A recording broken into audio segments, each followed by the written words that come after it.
What's up, guys? It's KB. Make sure you subscribe to the Underground Sports Philadelphia YouTube channel. Click the bell icon down below so you don't miss a single video from us. And thanks for tuning in to another video from Underground Sports Philadelphia. Now let's get into it. Philadelphia, baby, you're gonna love it. Best sports fans in the world. Actually, the worst, but that's what makes them the best. What is going on, everybody? Welcome into, this is crazy to say. This is so crazy to say.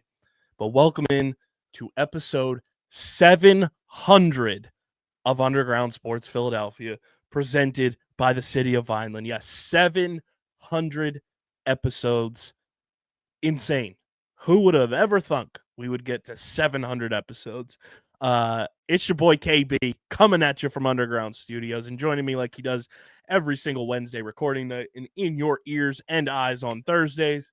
Via Indiana, it is the one and only Harry the K, Harrison Kremens, my boy. What is up? We're out here. We're getting ready for some college football out here. It's going to be a great time. And get ready for another week of Eagles football, too. I'm excited. We have a lot to get into on this episode. We're going to preview Eagles Commanders, the final road game of the regular season. We'll go around the NFL like we always do, get you set for what should be an exciting weekend of football. And a reminder to everybody playing the old fantasy football, there's Saturday games this week too. So get those lineups proper. We'll talk a little Phillies because there's been a whole hell of a lot more rumors swirling around. And Harrison, I think we got to play a game of who done it, a little bit of clue, if you will, when it comes to the fight in Phils. And then we have the long-awaited and anticipated amazing in-studio interview with our good friends Polaroid Fade, Nicoletta Giuliani, and my boy, the OG producer of this program right here, Tyler Steinbryan, in studio a few weeks ago. That will be smack dab in the middle of this episode to get your holiday week going right. It was an absolute doozy of a time with those two in studio. Check out their album, Chaos into Poetry. It's linked in the description so that you can download it. You can purchase the physical version of the album like I have right here. I got the CD here. I also bought the vinyl because right behind me on the shelf, my sister got me one of the most amazing birthday gifts and got me a record player. So I had to get the vinyl for my friends. We'll talk some Flyers. We'll talk a little NBA Cup because Harrison and I have some takes on the NBA Cup. And then whatever the hell else comes to mind or comes across the timeline while we're recording. But before we get into all of it, make sure you guys are following us on the socials at Underground PHI. We're on every social media platform known to man. Just search Underground Sports Philadelphia. We'll come up. You'll find us. You'll follow us, and we'll have a good time. Subscribe to the pod, Apple, Spotify, or wherever you get your podcasts in audio form. Leave a 5-star review. It goes a long way for helping this show continue to grow, helps more people find our network of podcasts, and lets us continue to do more dope stuff with and for you guys. And, of course, subscribe to the Underground Sports Philadelphia YouTube channel, youtube.com/@Underground Sports Philadelphia. That's where you get full video episodes of this show twice a week. Full video episodes of every show on our network, clips, shorts, live streams, original video content. It's all on our YouTube channel. Let's get to 900 subscribers. Come on, guys. We've been asking you for quite some time. Hit that subscribe button. If you're not subscribed, smash that subscribe button. Leave a like on the video. Drop a comment in the comment section and click that bell icon so you know whenever new videos go live. And, guys, this show is proudly presented by the City of Vineland, and the City of Vineland Municipal Calendar features city-organized, city-sponsored, and city-affiliated events that are of public interest. The calendar, which is accessible at vinelandcity.org, is a good way for residents and visitors to build awareness, remain engaged with city government, and participate in local events. You can also follow the City of Vineland on their social media pages, including Facebook, Instagram, LinkedIn, and YouTube. And through these tools, you can stay connected to the community and get important announcements about programs and services offered by the city, Vineland, New Jersey, where it's always growing season. A big thank you to Security 21 Security Systems and Paul J. Gillespie Incorporated for their continued support of this podcast. Harrison, let's talk a little birds. Let's talk a little birds. About the birds. It's so good. It's so fun and so nice to be a good team. It's so great. And you know what? You'd still be fooled to think that the Eagles are 12-2 and flying as high as they are and battling for the 1 seed because the Lions lost on Sunday, and there's still a metric crap ton of routes to get that 1 seed. Oh, yeah. But final road game of the season upcoming at the Commanders, can clinch the division. It's a beautiful thing. I love that the Eagles are going to clinch the division, and it sucks that they crumbled down the drain last year and could have been back-to-back division champs for the first time since the Eagles did it in 03-04. But Yeah. we're on the verge of having another NFC East division champion over and over and over again since 2005. Every year that we don't win it, we just know we're going to win it the next year. Yes. And I don't see anybody who could potentially really challenge us next year for the division either. Like, sure, are the Commanders getting better, and are they going to be pretty damn good next year? Yes, but they're still a very young team, and I don't think they're quite ready to take on the Eagles for the crown yet. The Cowboys are in a slide. Mm-hmm. The Giants are the Giants. Like, there ain't much to say about them. So I really think that next year could be the year that we repeat as champions, which would be so beautiful. Please tell me you've seen the signs that are being flown around MetLife Stadium on the Oh, yeah. airplanes. They're incredible. I do have to address this because it is kind of crazy, the PR spins that the Giants are trying to do. So we have friends of the network that have been on our airwaves, including some Giants fans that do some fantastic coverage of the New York Giants. My good friend Danny King, who now works at TMZ out in LA, was one of those people, and Bobby Skinner, who is the head man in charge, along with Justin Pennick of Talking Giants at John Boy Media. Yeah. Bobby got a phone call, Harrison, Oh, from no. the New York Giants PR department because Bobby made a YouTube video detailing the reasons why the Giants should fire Brian Dable and Joe Shane, Oh, no. and told him like all the shit, and was like basically saying that the Giants are no longer going to like help the podcast and stuff like that. From everything I gathered, I haven't gotten a chance to watch or listen to their episode about it. Yeah. That to me is just crazy PR spin.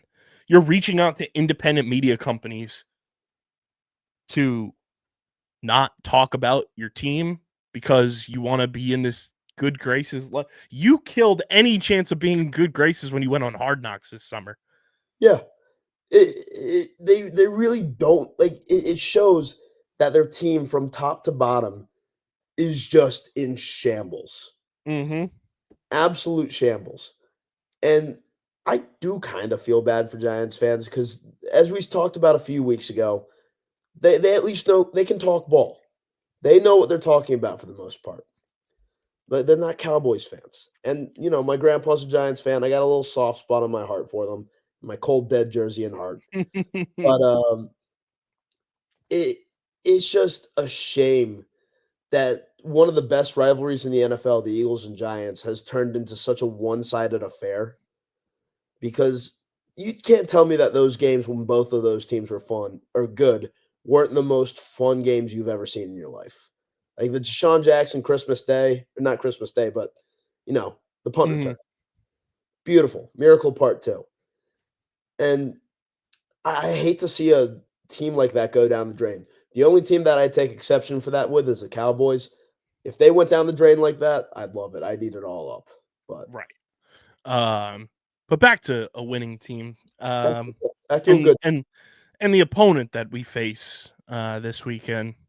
Did you see this quote from Brian Robinson Jr. that was on DC Sports Radio? No, what did B-Rob say? So he was on 106 The Fan. Okay. In the DMV area. It's like our equivalent to that radio station. Yeah. This is Brian Robinson Jr. On that radio station today. I'm going to pull this up so it plays the full thing. I genuinely got a full-fledged cackle out of this. Oh, boy. But just talk about preparing for the Eagles defense going against them. Well, honestly, they know us, we know them. So just going based off first time we played, we just got to control all of the controllables on our end. and play our best ball. That's literally all that matters because, based off the last game, we shot ourselves in the foot, multiple times. And, we feel like we are the better team and we just gotta go play better, and when we prepare, obviously we're gonna do what we do, and we're gonna attack them, we're gonna go right at them, and we just gotta we gotta execute better than they execute. It's gonna be one of those type of games. We just gotta be on top of our game from start to finish. We can't, come out playing around with them. We just gotta go out there and handle our business. I feel like if we come out and we do that, we will get the win. Harrison, your thoughts? Respectfully, B-Rob, and again, very respectfully, you've been doing bits for me in fantasy this year. What the hell are you talking about? You're the better team. Are you kidding me? Okay, not even taking into account the fact that we whooped the Commanders' ass last time we played each other. But you have lost to the Cowboys and the Steelers, two teams that we handled very easily.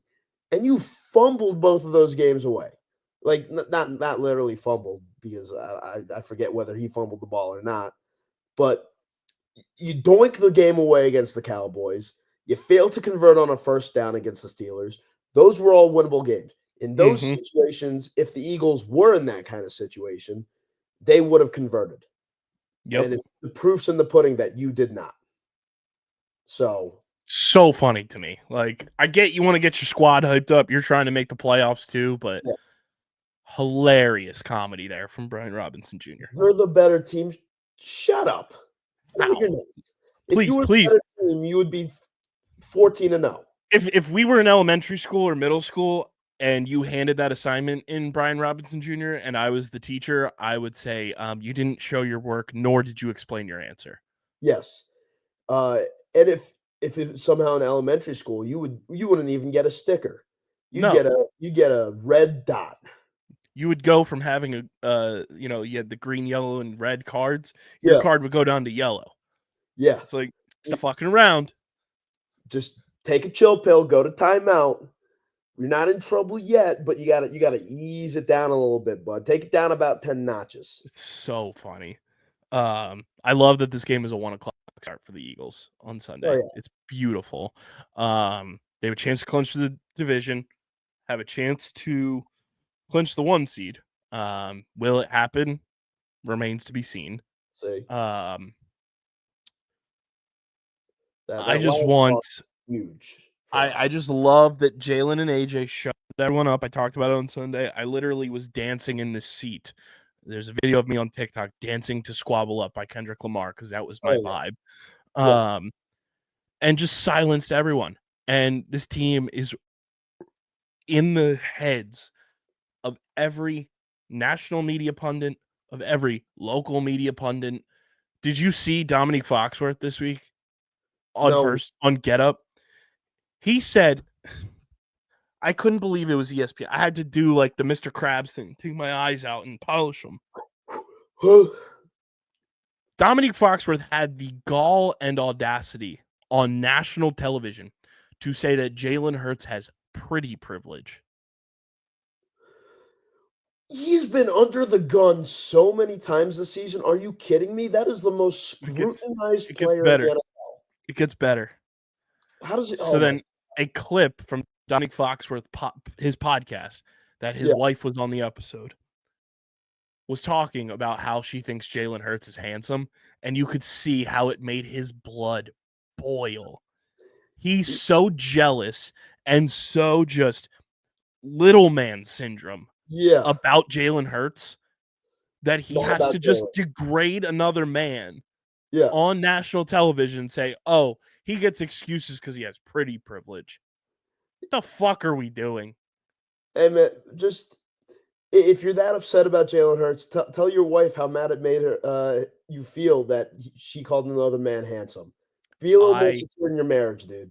I was crying today. So the NFL put a video from the Eagles-Bengals game. Yeah.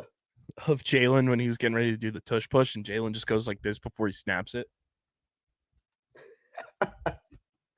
Somebody quotes me that video. Yeah. Said Dominique Foxworth's wife wants to put her Gucci right there. Oh no. No.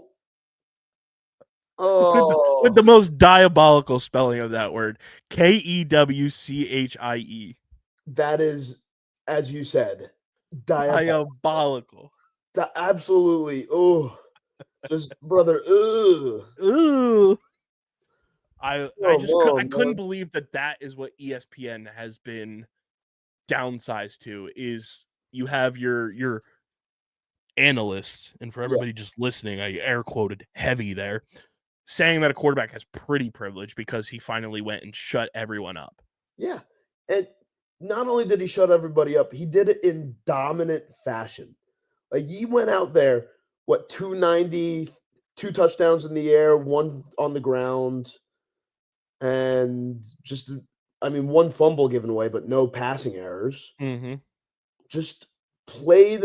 He's on pace to have the first ever 2020 season by a quarterback in NFL history. He leads the NFL in rushing touchdowns. That's insane. When you're on the same team as Saquon Barkley and you lead the league in rushing touchdowns, when He's ahead of Saquon, Derrick Henry, Josh Jacobs, Joe Mixon. The list goes on and on. He's ahead of everyone. He's got 15 again. Like, that's insane. Well, I can see Gibbs getting a whole lot more touchdowns now that he is the only running back left in Detroit. And that's so tough for Montgomery. I wish him a speedy recovery. Did you see the bad beat on that? I did. He was half a yard shy of the That over.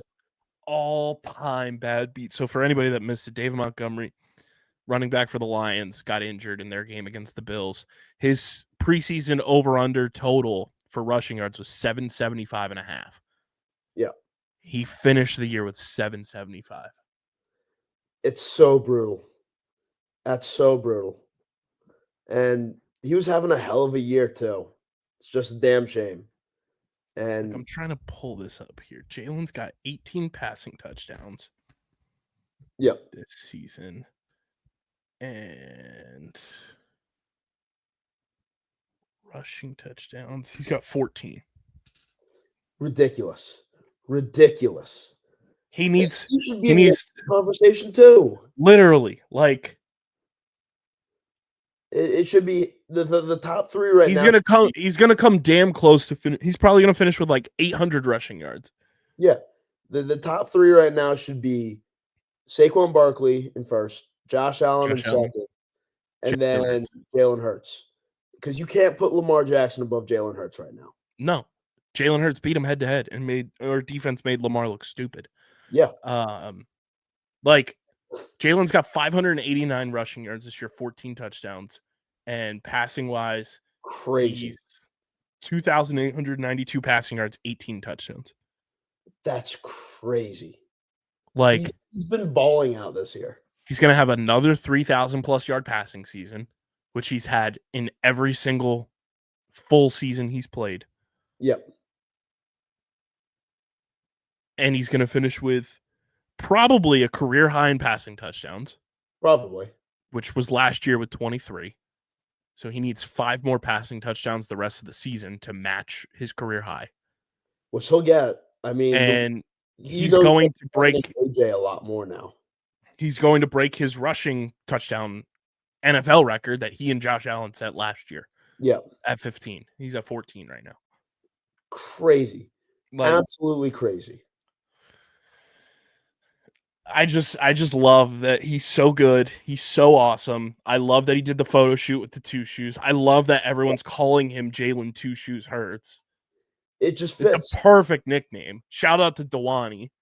And he's got to keep wearing 2 different shoes the rest of the way because clearly that's the good luck charm. It's so sick. Shout out to Dewani. That artwork that she did of that was amazing. And Jalen's team bought that, and it's on official Jalen Hurts merchandise now. Let's go. We stand Dewani in this house. I just love the way that this team is rolling right now. And last week was a true test to see how they matched up against a playoff team this late in the season. You know, you looked at the schedule. Sure, it wasn't the greatest of opponents, but you were winning. You were doing what you had to do to get the job done. And that's what I wanted from this team is get the job done. Now let's see how you're playing against a playoff team, and you dominated the Steelers. You made them look silly. You've made the Los Angeles Rams, who everyone on ESPN is like, nobody wants to play the Rams in the playoffs. The Eagles do. We shit kicked them in their own house. We beat the Ravens and made them look silly. We beat the Bengals by 20. We beat the Packers in a different hemisphere. Like, we're rolling on all cylinders, and I just love the way that this team is playing right now. And even if we do end up with the 2 seed,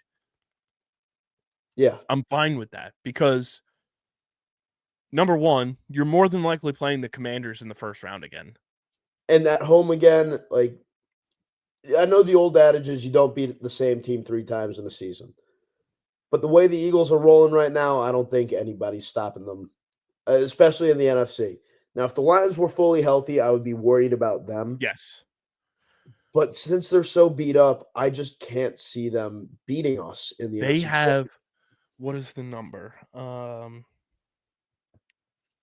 It's like at least 10 or 12. 26.4% of their rosters on injured reserve.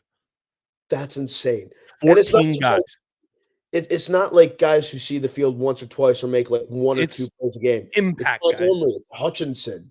It's big names like the other lineman that got hurt last week that they just gave like a bag to in October. I'm blanking on his name. Their entire secondary is always banged up. Like, they could use CJGJ right now. I'm glad we got him though.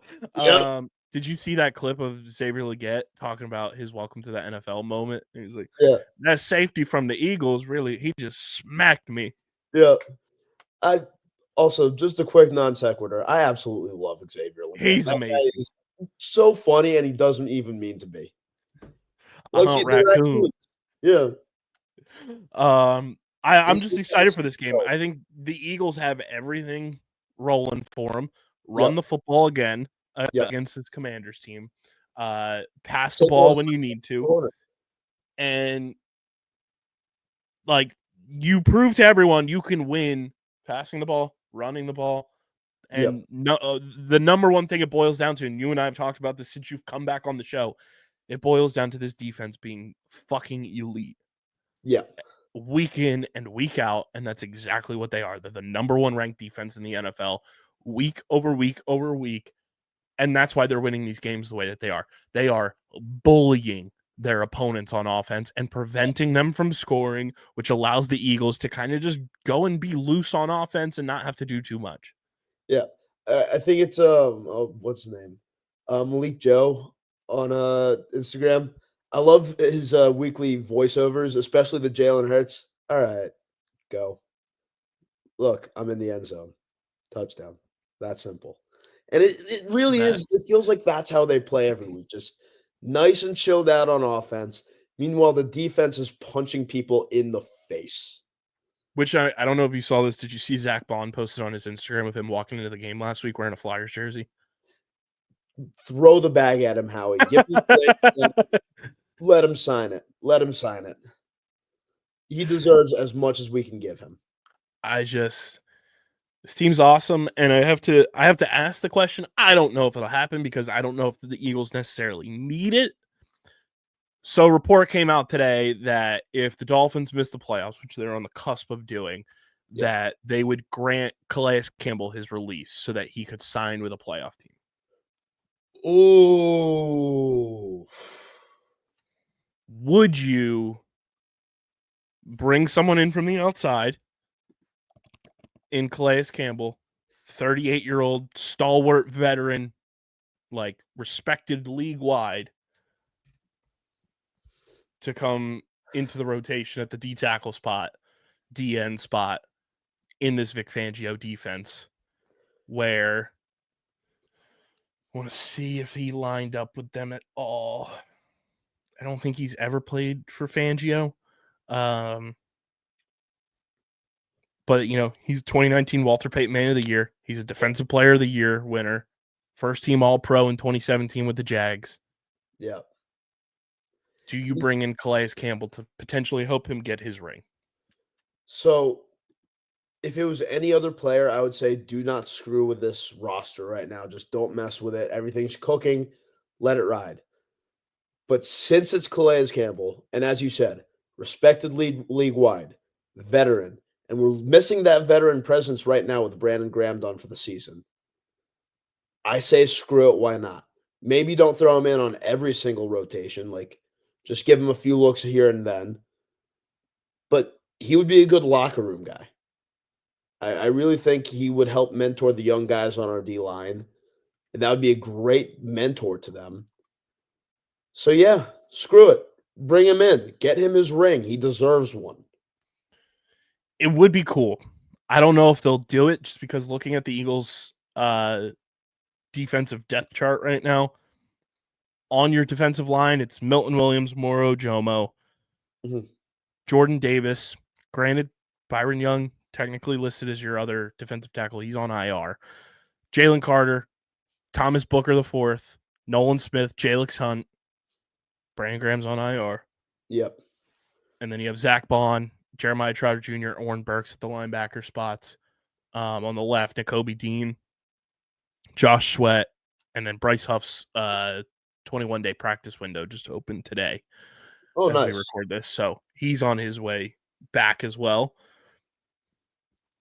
I don't know if there's room for Calais Campbell. Maybe you sign him and he's on the practice squad to start off to get him caught up to speed on Fangio's defense. Yeah. But I think you could make it work potentially. Like, and again, he'd be such a good guy to have on the roster because he is that. He's a guy who looks out for his teammates. We saw that earlier this year with the Tyreek Hill incident. Like he's 38 years old on a bad Miami defense, has played in 14 games this year, has 4 sacks and 31 tackles and a forced fumble at 38 years old. He would be worth the price of admission, I think. Like, he reminds me of Ndamukong Suh coming to the Eagles the year that we signed Suh. Yeah. And who knows, maybe this, considering Suh already had his ring, maybe we get another vet who's desperately looking for his ring, a vet who's phenomenal at his job. I think you make that move.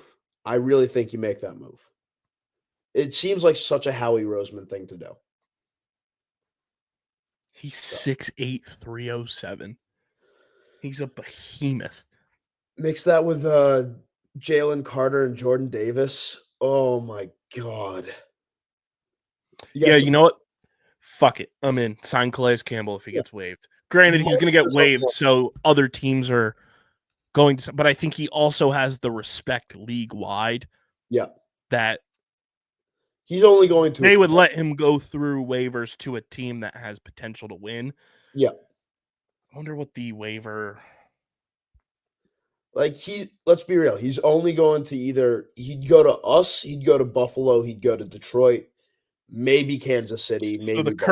So the current waiver order in terms of teams with championship aspirations, let's say. Yeah. Do we start with the Baltimore Ravens? So I'd say we start with the Ravens. I think a team that he's played for before. I don't know if he'd want to go back. I think he might want to do something new. And considering he was a Raven, I think that takes the Steelers out of contention. This might be old, actually. Let me go here.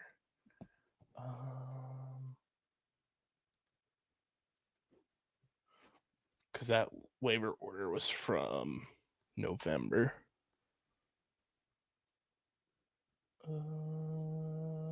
Maybe it's the same. I don't know.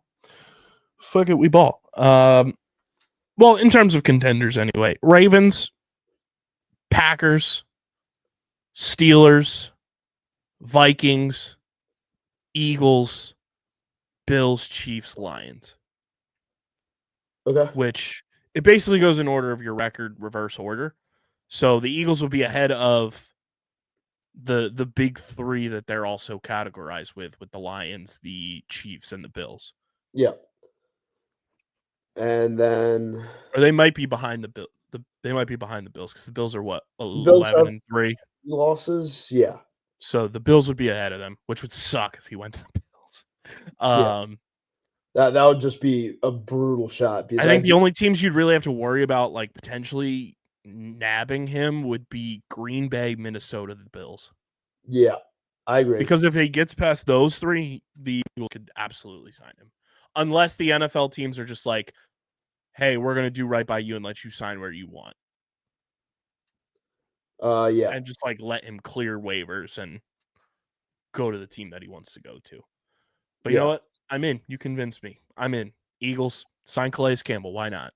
And Brandon Graham this week on his radio spot said that if the Eagles make the Super Bowl, he's not ruling out returning for the Super Bowl. Yeah. Which would be fucking unbelievable. Incredible. And then if we win it, that means both Calais and Brandon Graham can retire on top. Mm-hmm.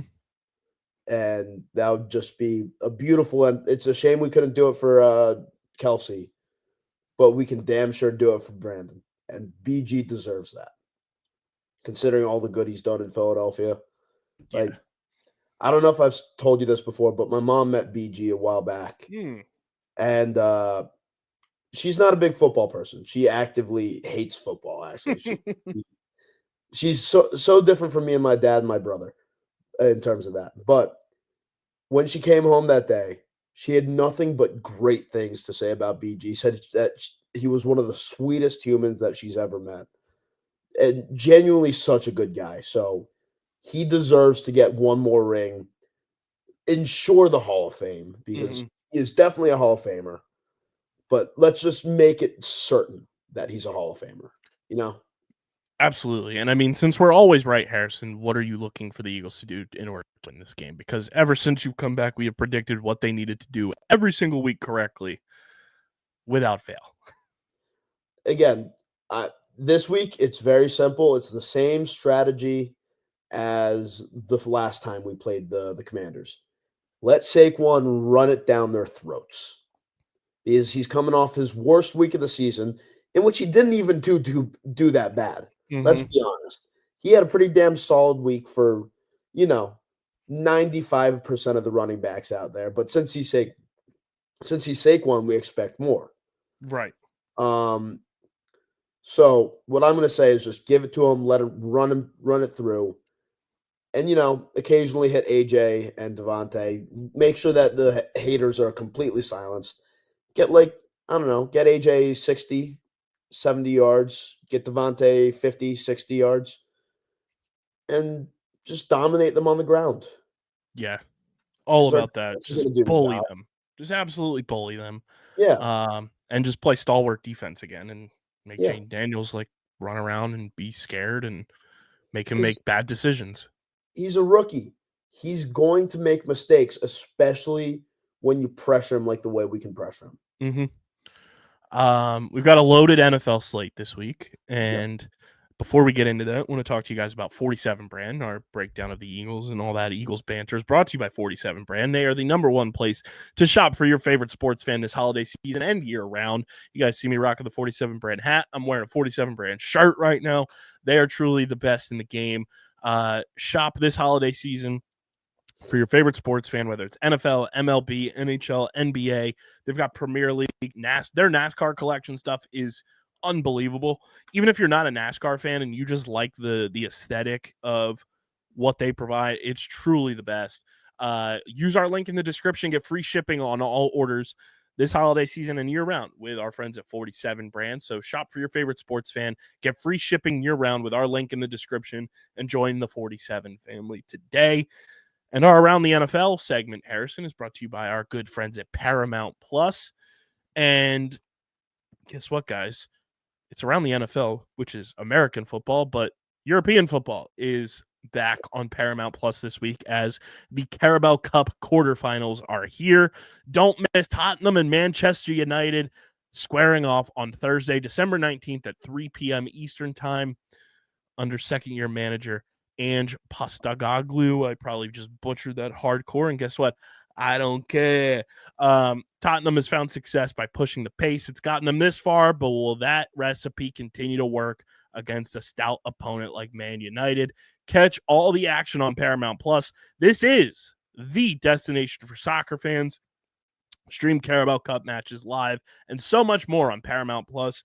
Get started today. Use our link in the description. Sign up for Paramount Plus. Stream the Carabao Cup. Stream the NFL and a whole lot more with our friends at Paramount Plus. And don't forget, Tottenham versus Man United live on Thursday, December 19th at 3 p.m. Eastern Time on Paramount Plus.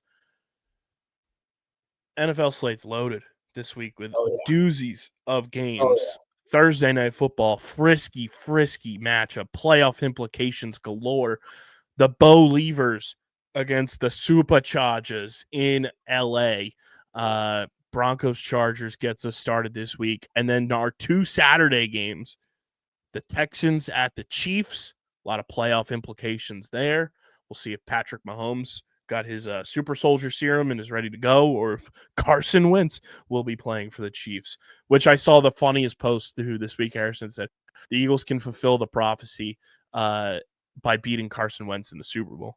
That would be the most beautiful thing I could possibly think of, because Jalen Hurts versus Carson Wentz head-to-head would be hilarious. Screw that guy. He quit on the team when we needed him the most, and I want that guy to lose so bad. So bad. And then Saturday at 4:30 Eastern Time, we've got the Steelers at the Ravens, which is always a beautiful matchup in the NFL. Then on Sunday, the 1 p.m. slate, we've got Giants at Falcons. Michael Penix making his debut as a starter full-fledged. Moving forward, we've got the Oh My Bowl. It's the Lions. No Tigers, but they're at the Bears. Oh my. Caleb Williams probably going to be running for his life because the Bears have no offensive line. That poor guy. I feel so bad for him. Guess what, everyone? We're rooting for the Bears. We're rooting for the Bears. Cardinals at the Panthers. Rams at the Jets. Eagles at the Commanders. Browns at the Bengals for a Battle of Ohio. Titans at the Colts. And then the 4 o'clock slate, it's Vikings at the Seahawks. Let's go Seahawks. Patriots at the Bills. Jaguars at the Raiders. 49ers at the Dolphins. That is a stinky bowl. And then Sunday Night Football, the Buccaneers go down to Jerry World to take on the Cowboys. And then Monday Night Football this week, we've got Saints at the Packers. A lot of fun games this week. I would say Eagles Commanders is definitely an A-tier matchup. Vikings Seahawks, so long as the Seahawks are such a weird Seahawks remember how to play offense. There should be a good one. Steelers Ravens is going to be a doozy. Texans Chiefs is going to be a doozy. Broncos Chargers is going to be a doozy. And that all leads us into as well. You know, we got Monday Night Football. We also have Wednesday football because we've got games on Christmas Day. That's why we have the 2 Saturday games too, for everyone like, oh, it feels early for Saturday games. Well, they have to have the 4-day turnaround time so they can play on Christmas. I feel bad for the Steelers. They're playing 3 games in 10 days. That's tough. Oh, the Texans. And the only team I don't feel bad for about having such a short turnaround is the Chiefs, because they got 3 games in 11 days. The Texans played on Sunday at 1 o'clock. Then they play Saturday at 1 o'clock. Then they play Wednesday at 4:30. And then they play January 5th. Yeah. That's crazy. It's crazy. It's crazy. But yeah, the NFL should be a doozy this week. Stream it on Paramount Plus. Let's talk a little Phils, Harrison. Let's talk the Phils. The rumors keep swirling. The nonsense keeps poking its head, and we're gonna play a little game of Clue. Okay. Yeah. So we're trying to figure out who started this Alec Bohm trade rumor. Yeah, who did? Okay, because someone's fibbing, someone's lying. You can't have the Phillies and Rob Thompson and Dave Dombrowski and Scott Boras all saying we're not trading Alec Bohm. Yeah. But then have every national media pundit in the book saying that Alec Bohm has been in trade talks all offseason. That's insane. Someone's fibbing. Someone's absolutely fibbing. So we're going to do a little whodunit, okay? Alec Bohm's name has come up in trades with 4 teams. These teams include the Houston Astros, the Chicago Cubs, Yep. the Seattle Mariners, and the Yep. Oakland A's. Okay. 3 of those 4 teams have a lot in common. They're trying to revamp, retool, and be contenders for the postseason. Yep. I think everyone can discern which one of those teams is not like the others. Here's my thing, because everyone, I feel like I'm taking crazy pills this Phillies offseason, Harrison. I do too. It's just a crazy season. Everyone seems to think that Alec Bohm is going to get traded. Now, why? Here's my thing. Number one, and we've talked about this on the pod. We've talked about this in text. There's no lateral move that makes you better by moving on from Alec Bohm at third base this offseason. Right. The thing that is getting my brain going, and I may just be like conspiracy theory pilled from all of the crazy rabbit holes we've taken a dive down on this show with every team. Yeah. It feels like the Phillies are not shopping Alec Bohm. No. It feels like the A's, the Mariners, the Cubs, the Astros have all called the Phillies to say, hey, we like Alec Bohm. What would it take to get him in a trade package? To which then you see all of these alleged and rumored trade packages that have come out from the national media, where the A's apparently, Dave Dombrowski asked for Mason Miller. Yeah. The A's then subsequently hung up phone. Yeah. The Astros, allegedly, it was Alec Bohm and Nick Castellanos in a trade for Kyle Tucker. Interesting. The Astros hung up the phone. Interesting. The Cubs, I believe it was for Seiya Suzuki in some sort of deal. Haven't heard anything from that front after, obviously, the Cubs traded for Kyle Tucker and have subsequently traded Cody Bellinger. And the Seattle Mariners, to which we have been linked to a bunch of their starting pitchers. Yeah. Now, to me, the fact that the other teams are hanging up the phone when those names come up tells me that those teams were the ones picking up the phone initially, and Dave Dombrowski said, hey, we like this player. He's projected to be our starting third baseman in 2025. Yeah. If you're going to want to trade for him, we're going to need fair and valid compensation for him. So we are going to ask for major league ready talent to compensate for that. Yeah. That is what this feels like to me. This entire Alec Bohm saga is that these teams, these 4 teams that we have seen swirl around with Alec Bohm trade rumors, are the ones initiating the phone calls to Dave Dombrowski, to John Middleton, and saying, hey, we like Alec Bohm. Yeah. To which Dave Dombrowski responds, well, we like Alec Bohm too. So if you want Alec Bohm, it's going to cost you a premium price. Yeah. Because there's no other explanation for any of these trade rumors. That's the only thing that could possibly make sense. Like, it's just been insane. The rumors that have been swirling, and none of them make sense. We're also, and again, we are very conspiracy theory pilled right now. And it wouldn't make sense for the Phillies to be shopping him, as you said. So it just has to be these people asking around and trying to get him and not willing to pony up the money that's necessary to continue on. So that's where we stand as a podcast right now. And yes, are we Alec Bohm truthers? Have we believed in number 28 since 2020 when he got called up? We 110%. We 100. We have been all in on Alec Bohm from the beginning. He was the chosen one.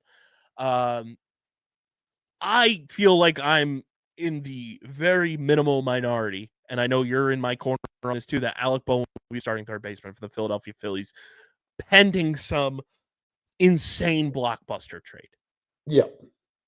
And it would But have if to be it's an easy if block. it's minimal, Alec Bohm's going to be your starting third baseman this year. There's just no logical explanation to why he would not be. Yeah. It The doesn't one make thing that does concern me right now, though, with the Phillies, Harrison, yes. which is making me want the Phillies to just give Corbin Burns a blank check. Just do it. We talked about this last week. He did. He's got to get a bag. I've brought it up to more people too, and they're like, I don't understand why the Phillies aren't number one suitors for him. No. They should be going after him with everything they got. I am concerned though, because this past week, our sweet, sweet boy, Mr. Rager, signed Scott Boras to be his agent. Rangers in a contract year. No. And I'm scared. Because just as much as we are Alec Bohm believers and truthers, I have been a Ranger Suarez truther since like 2017.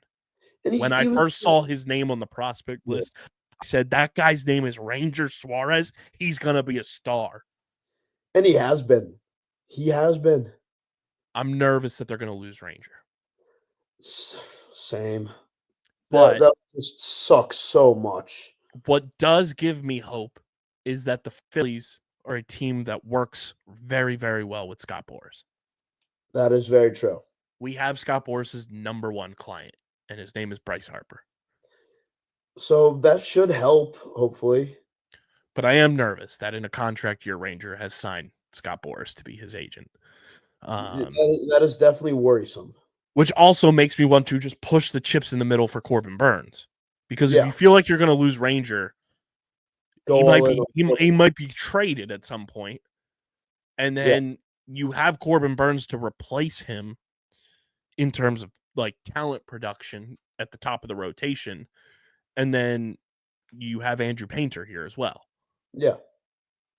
And then your top four for at least the next 3 years is Wheeler, Burns, Nola, Christopher Sanchez. Yeah. And then Andrew Painter works his way along as the top prospect. Like, that sounds pretty fun to me. Yeah, I'm very happy with that. And if Ranger's here, fantastic. And then we can get a Mick Abel up and have him cooking too. Like,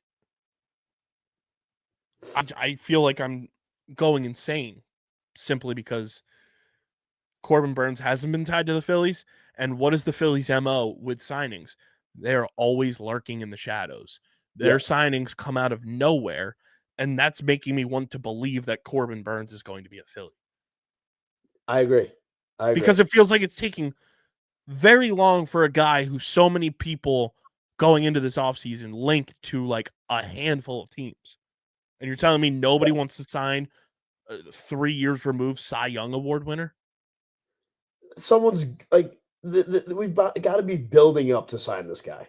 I really feel like it's just a lot of buildup right now that's going to come to fruition sooner rather than later.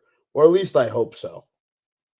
And someone's saying that people are thinking Corbin Burns might sign a short-term deal. That'd be fine too. We don't get him in for a year and then make him see how much he likes it here and then give him a bag. Like, I guess he's from California. So like they're tying like the Dodgers and the Giants and everything. Yeah. But they're like, yes, the Dodgers will break him. That's what they do with every pitcher. And the Giants are nowhere close to winning the World Series. Come to Philly on like a 3-year deal for, I don't know, $130 million. You get paid a nice chunk of money. I know it's not Juan Soto money, but I mean that broke the MLB. I just feel insane that Corbin Burns is not being discussed with the Phillies. It makes too much sense not to happen. But yeah, I mean, Cody Bellinger goes to the Yankees this week. Yeah. I saw way too many Phillies fans up in arms about that. Here's the thing, guys. the Phillies were never interested in Cody Bellinger. Yeah, it's just a damn shame he had to go to the goddamn Yankees. Like, But I was telling you before we started recording, it's fucking hilarious that yes, Cody Bellinger is dating Giancarlo Stanton's ex. it's gonna cause some real fun in the Yankees locker room. The Real Housewives of the Bronx, baby. Oh yeah, and just wait until he has to fall in line with all those great Yankee code of conduct rules. Same thing. Like they traded, the Yankees traded for Devin Williams. Yeah.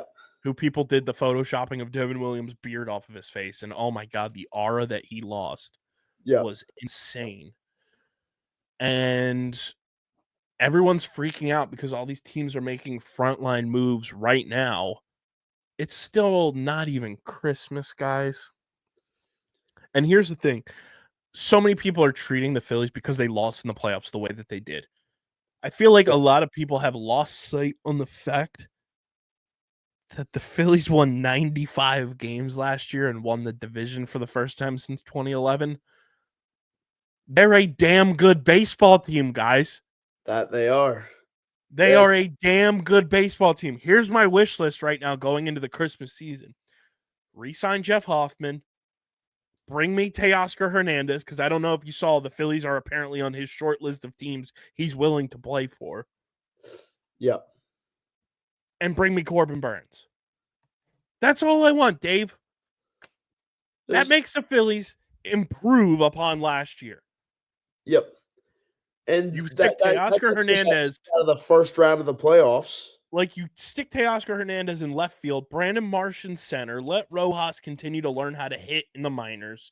Yep. And then you bring in Corbin Burns, you re-sign Hoff Daddy, and build out a bench for this team. That's what this team has lacked in this mini playoff window that they've had.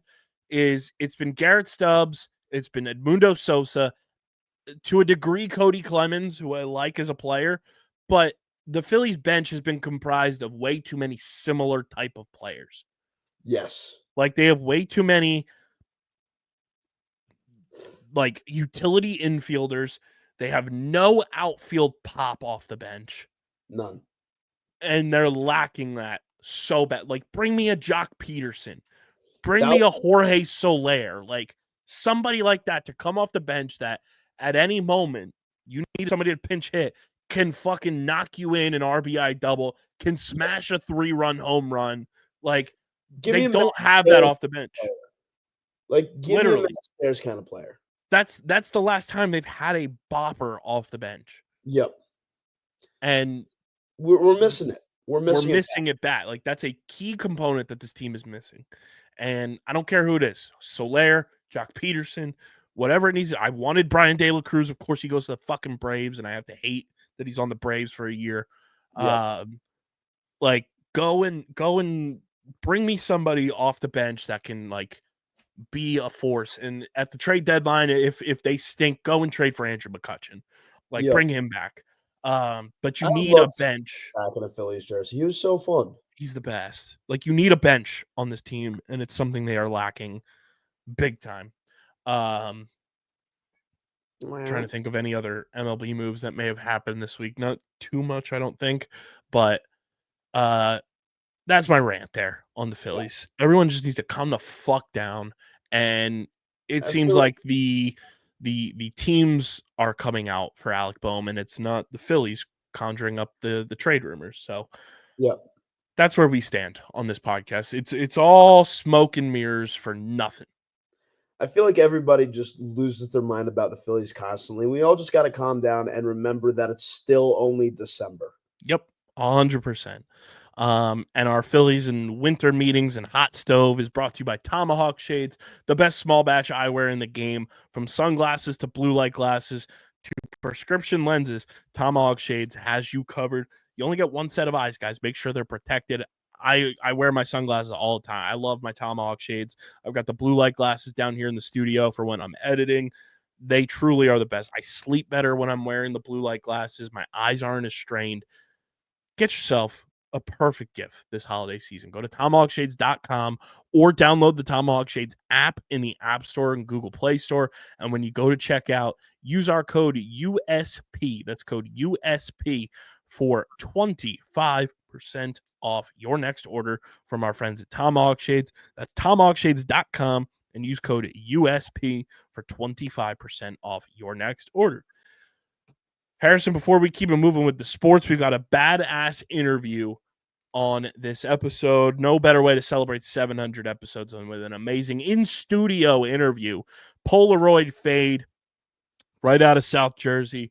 Our good friend Tyler Steinbrun, the original producer of this show, one of my childhood friends, and Nicoletta Giuliani, the lead singer of Polaroid Fade, in studio with yours truly, talking about their album, talking about sports, relating the music industry and the media industry and how so many things with music and podcasting are similar, and who Nicoletta would want to be walking up or warming up to a Polaroid Fade song from the Fightin' Phils.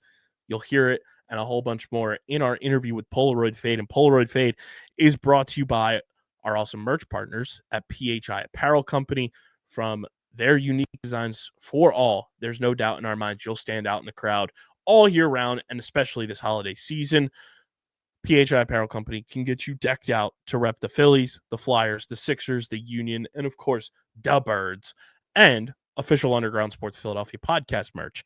Go to phiapparel.co so you can stand out in the crowd this holiday season and all year round with our favorite sports teams, and use code Underground at checkout to get 10% off your next order with our friends at PHI Apparel Company. That's phiapparel.co, code Underground, 10% off your next merch order. And ladies and gentlemen, without any further ado, here is Polaroid Fade.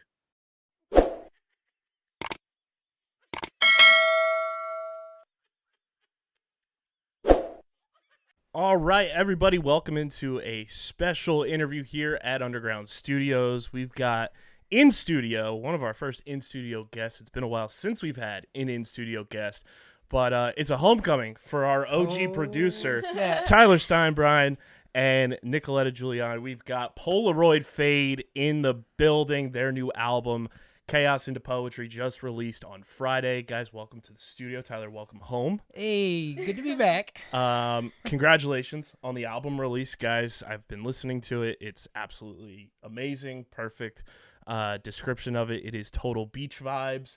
I'll start out what went into the writing process, Nicola, because I know you wrote a lot of the songs on the album. You got to go back in time for this. Take me through just the inspiration behind kind of just the vibe of the album and what went into, you know, curating this playlist that inevitably wound up on the debut album. Well, we started writing these songs all the way back in 2019 with COVID kicking everybody's butt. Being stuck in the house, I just kind of picked up a guitar and, you know, I was listening to the Sundays a lot and the Smiths and the Cure and et cetera, and I just kind of took my inspo from them. My dad and I started writing the songs because I was only 13, I believe, so I was still really young. But he just helped me get more into the writing process and more into sounding like the influences rather than just like what I was listening to at 13. I mean, the first song that we wrote was Scared. And then it just kept going from there. And I mean, we still have a whole bunch more songs that we need to release, but we're sticking with the first album for right now, but so far so good. Tyler, it's nice to see that you going on tour with the Killers finally paid off. Yeah, right? I had to do it The twice. longest running bit on the podcast has come to fruition. You know, it's crazy. Everyone always brings up the Killers, and like it's like a joke now. Like, you play with the Killers, like everywhere we go, and we like meet, you know, new people that come to our shows. And we just played the Stone Pony not that long ago, and this is before the album came out. But we walked off stage, and this girl Jess, who was at the concert with me the night that I got up on stage, she came out to see us play, and she shows me her phone, and she goes, I just posted a picture of your band on my story. Look who the first person to like it was. And I'm looking at her phone. I'm like, is that the guitar player from The Killers? And I'm like, you've got to be kidding me. So then a couple weeks later, we play another gig in Asbury at Asbury Lanes. And I walk off stage. Not even 30 seconds I've walked off stage. And she like goes up with her phone and goes like this to me and like shows me the phone. And I'm like, no way. And the guitar player from The Killers, he liked it. And I was like, so he's watching me. So now the guitar player from The Killers has to play with you guys to have the full circle moment. Exactly. You know what? And he totally can. Except for he's left-handed and I'm right-handed. So we might have to figure out. He's just got to bring his own guitar. BYOG. Yeah. Tyler, talk to me about just this process for you. I know this has been like, a culmination of your passions and everything since we've known each other. You've always been musically inclined, and you've always been, this has been a goal of yours. Just take me through the process for you getting to this point, and then kind of that moment as soon as you see the album drop and see it release everywhere, what that feeling is like. So the backstory is kind of funny how I got involved in this, because Nicoletta and her dad wrote all these songs just hanging out at home during COVID. And then her dad was like, hey, check out this song me and my daughter wrote. And I was like, yo, what is that? What's that being used for? And he's like, I don't know. It's like just some fun idea. Like we came up with a band name.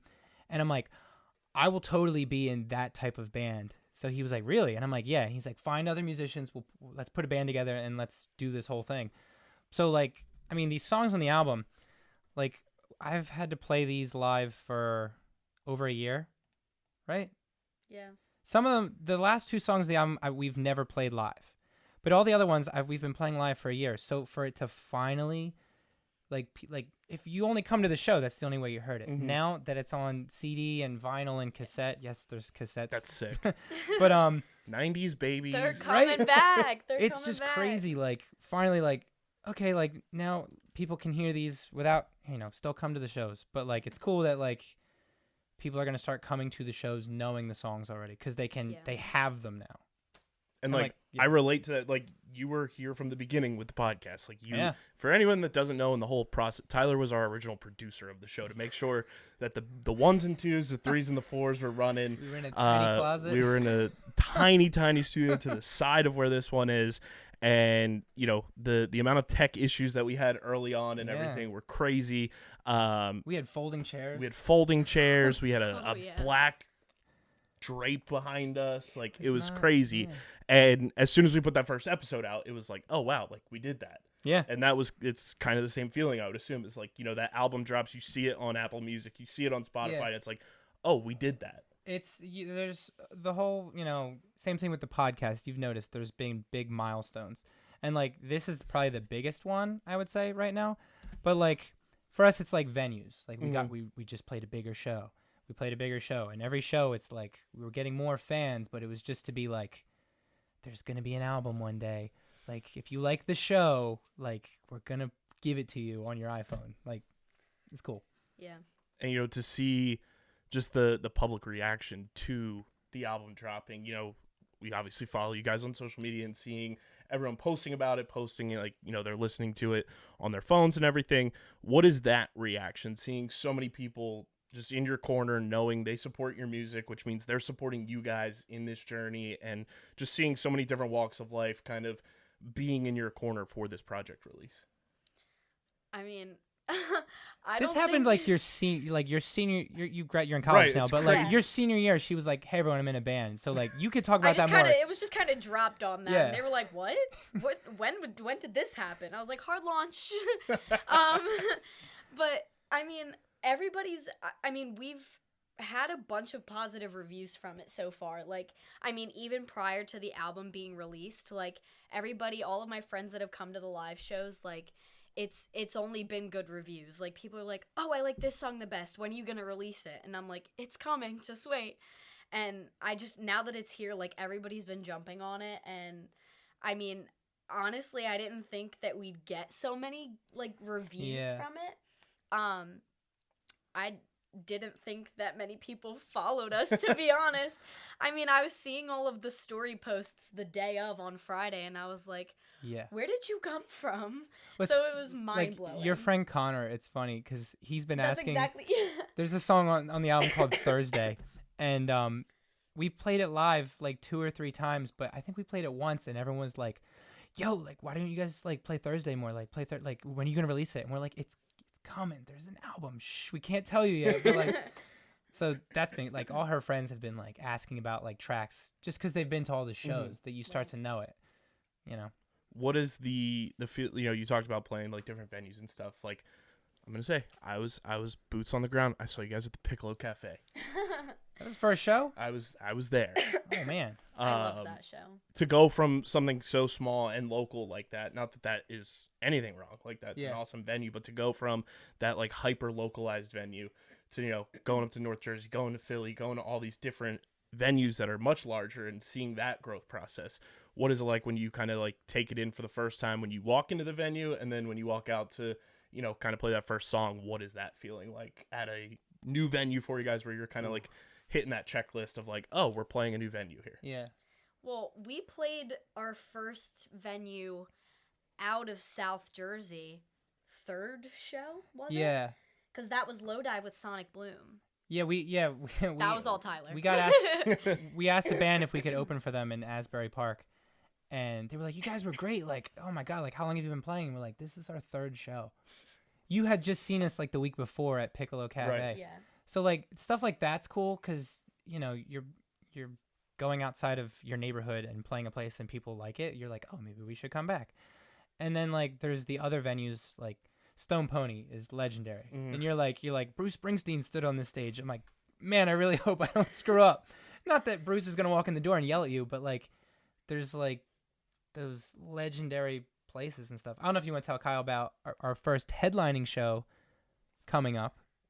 Oh, yes. We're going to be playing at Anchor Rock Club Look at that. for our album release show. Boom. And that'll be on January 10th.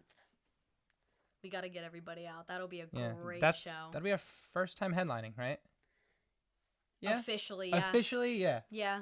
First time headlining, and our we call it our home venue because it's in Atlantic City. But I mean, I feel like our songs are so much about the ocean. We kind of gravitate towards that's our home.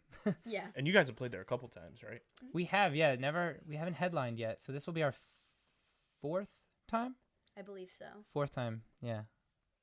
And I mean, I remember texting you first year of the podcast, like when we stumbled into interviewing the Arkells at TLA, like walking into a legendary venue, like no matter what you're doing is one of those like you just feel it when you walk into a green room, when you walk onto that stage, like you just feel like the history and like even if I'm not playing, like if you just walk in, like when I go to an Eagles game and I walk into the link and I'm like, yo, I know Brandon Graham has done crazy things right there, and here I am just like waiting for him to do the next one. You're like, oh my god, it's so cool. It is insane, like that different venues kind of have that ability to like trigger that in so many different walks of life and stuff like that. I would say Philly venues. It's iconic, dude. It's you know, like I've been to Madison Square Garden. Right. It's cool, it's fun, but I would rather go to a concert 100%. in Philly any other day. It's not like, oh, you're avoiding the train and the traffic. Like Madison Square Garden's a legendary place, but I go there and I'm like, all right, kind of wish I was in Philly. Like Philly's cooler. I don't know how to explain it. It's like a one and done type of venue almost, where like it's like Philly's got cool. I put mojo. that on my checklist. Like, get me to a small intimate venue like the TLA, like the Electric Factory or something like that. And which I'm glad you called it the Electric Factory. Seriously. We only call it the Electric Factory. I don't even know. Franklin Music Franklin Hall. Music Hall? No. I Get just outta went here. there for my first time to see Morrissey with him. Amazing. When was that? No. A month ago? Johnny Marr. Or Johnny Marr. You went to see Morrissey I without went to me. see Morrissey. Yeah, I did see Morrissey without you. I'm sorry. Yeah. And then I saw Slow Dive the week after. It's an awesome venue. I saw Yellow Card's farewell tour there. Oh like, my god. Farewell. Farewell. I Quote, feel like unquote. I feel like I've seen them around. The original farewell tour. We saw Christina Perri there. Like, Yes. There's so many iconic venues in Philly, and when you guys get that chance, what's the first venue in Philly you want to play? Ooh.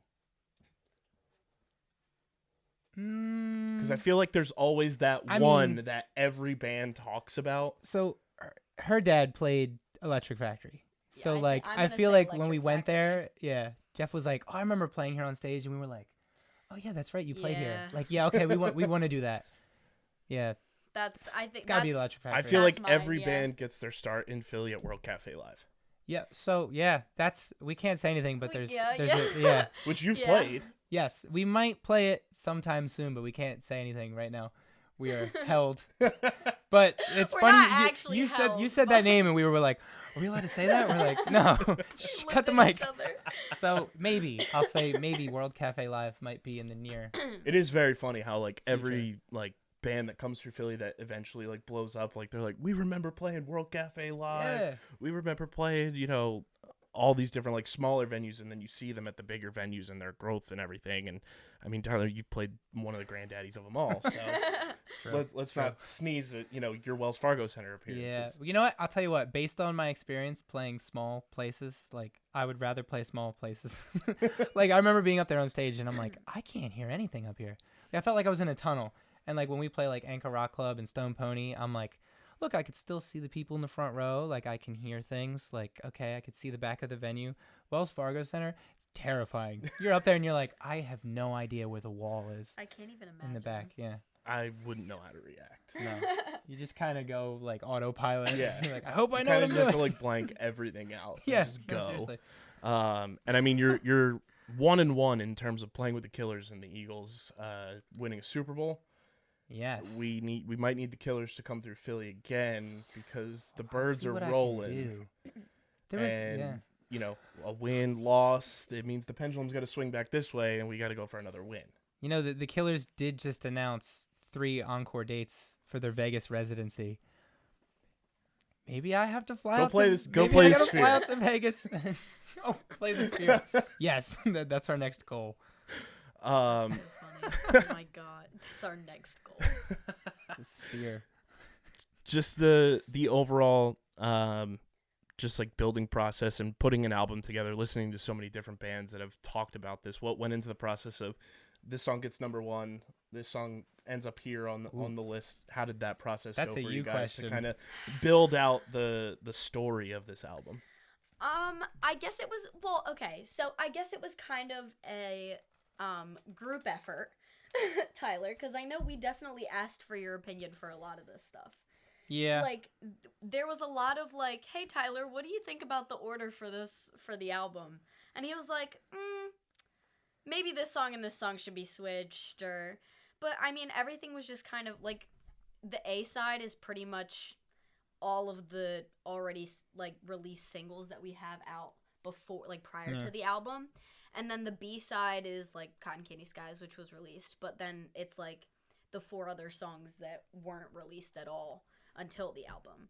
So I guess it was just kind of like, let's hit them in the face for the first half, and then let's calm them down for the last half.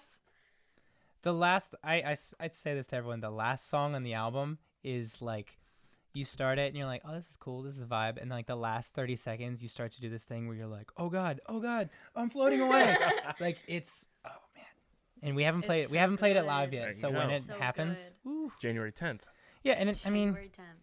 we've been talking about for our album release show, like, what order do we play live? Because on the album, like Nicoletta said, like, the first 5 songs are like, The hits. I mean, there's hits on side 2, but like, it's But like everybody knows energy the first and half. intensity and sing-alongs and stuff like that. It's all that first half. So Yeah. I think we just put them in the front. So when people listen to it for the first time, they're like, whoa, next song, whoa, next song. Like it keeps going. Right. And then, side 2, you can kind of, okay, I can go to bed now. And then kind of to piggyback off of that, when it comes to you guys performing live, what goes into the set list building process? I've always been curious about that for any band you and I have seen together, and what goes into that, and just how you guys kind of determine how you curate your set list for a given show. I kind of just throw something together, and usually our set lists are pretty consistent. Yeah. I mean, we change it up like every once in a while, but it's never like We throw in some cool crazy covers. different. Yeah. I kind of don't know how we end up doing the covers we do. We just do them, then everyone loves them. Yeah, It's pretty like something much. Nicoletta will be like, "Hey, what about this song?" And I'm like, "That's a great song. Yeah, okay, we'll do that." And then it just sticks. We'll do it for like 5 shows. I'm like, "All right, we need a new cover now." Not the past couple covers that we've been doing though. They've stuck around. Yeah. Some of the stuff like we do, like I don't know, like set list wise for like a live show. I mean, I don't know. Nicoletta has to sing the whole night.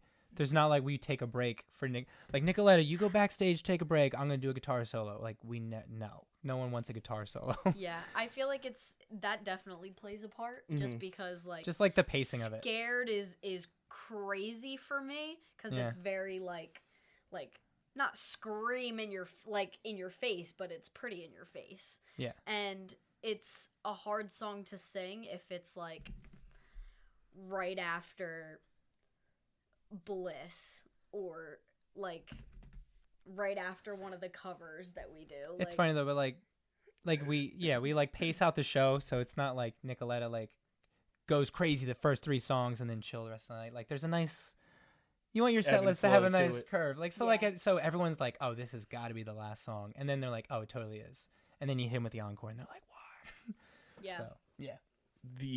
I mean, it's got to be cool for you guys too to see your music on social media when you go onto Instagram and you can share one of your songs as a story post or anything like that. What is that feeling like when you see that, something you guys have created, you've recorded, you put it out, and now it's available to the masses on social media to use in any kind of form that they want to, and that's, instant promotion of something you guys created.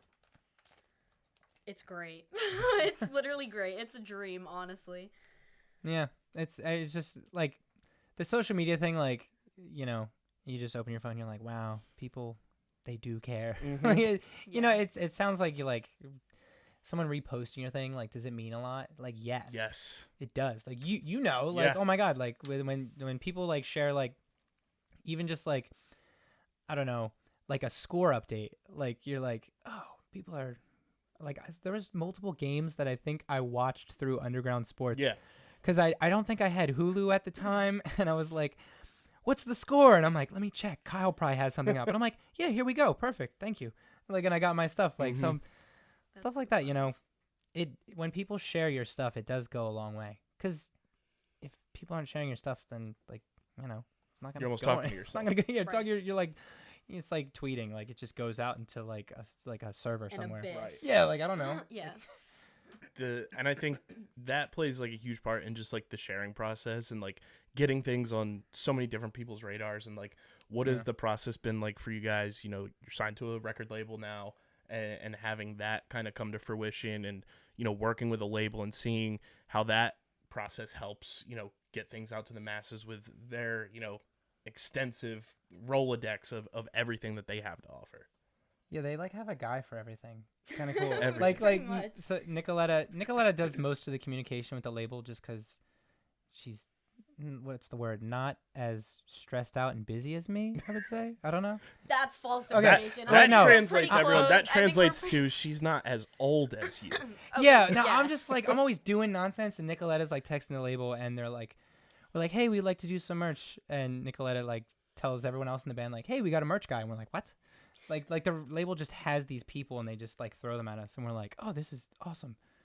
But like it is cool. Like there's like how many interns do we have working just for us? Gosh, 3 now. Yeah. That's think? a dream. I wish I had 3. I wish I had 1 intern. But yeah, I mean, to see that too, to kind of just have that reach, I think is huge, and just the different connections you can make. And we talked about that early on with the podcast too, and just seeing like who we can, get this out to and everything. If there was, a Hall of Fame or like a Mount Rushmore of people you'd want to hear, like know that they're listening to your album, whether it's in the music world, sports world, who's somebody that like it would like kind of be like, oh, I'm starstruck, like they're listening to our album, they're listening to our music. Harriet Wheeler from the Sundays. It's like ASMR. Harriet Wheeler from the Sundays. Yeah, I could see that for you. Or David. I don't know. I think I got half of it when the guitar player from the Killers liked the video of me on stage. I was like, all right, well, I was like waiting for him to text me like, you want to go on tour? Like bring Polaroid Fade. that didn't happen, but he knows Yet. about us. It didn't happen Yeah. yet. Another thing, we've actually gotten pretty close to Debbie Harry. Yeah. So our record label has their recording studio, Lake House Recording Studio up in Asbury Park. And Debbie Harry has recorded in that studio. And we have our cover of Dreaming out on platforms. And we were like, what are the odds that we get Debbie Harry in the studio? Yeah. There was talks. Yeah. There was We were one part pretty where close. you were sitting in, I always call her Blondie. Not Blondie. Debbie Harry.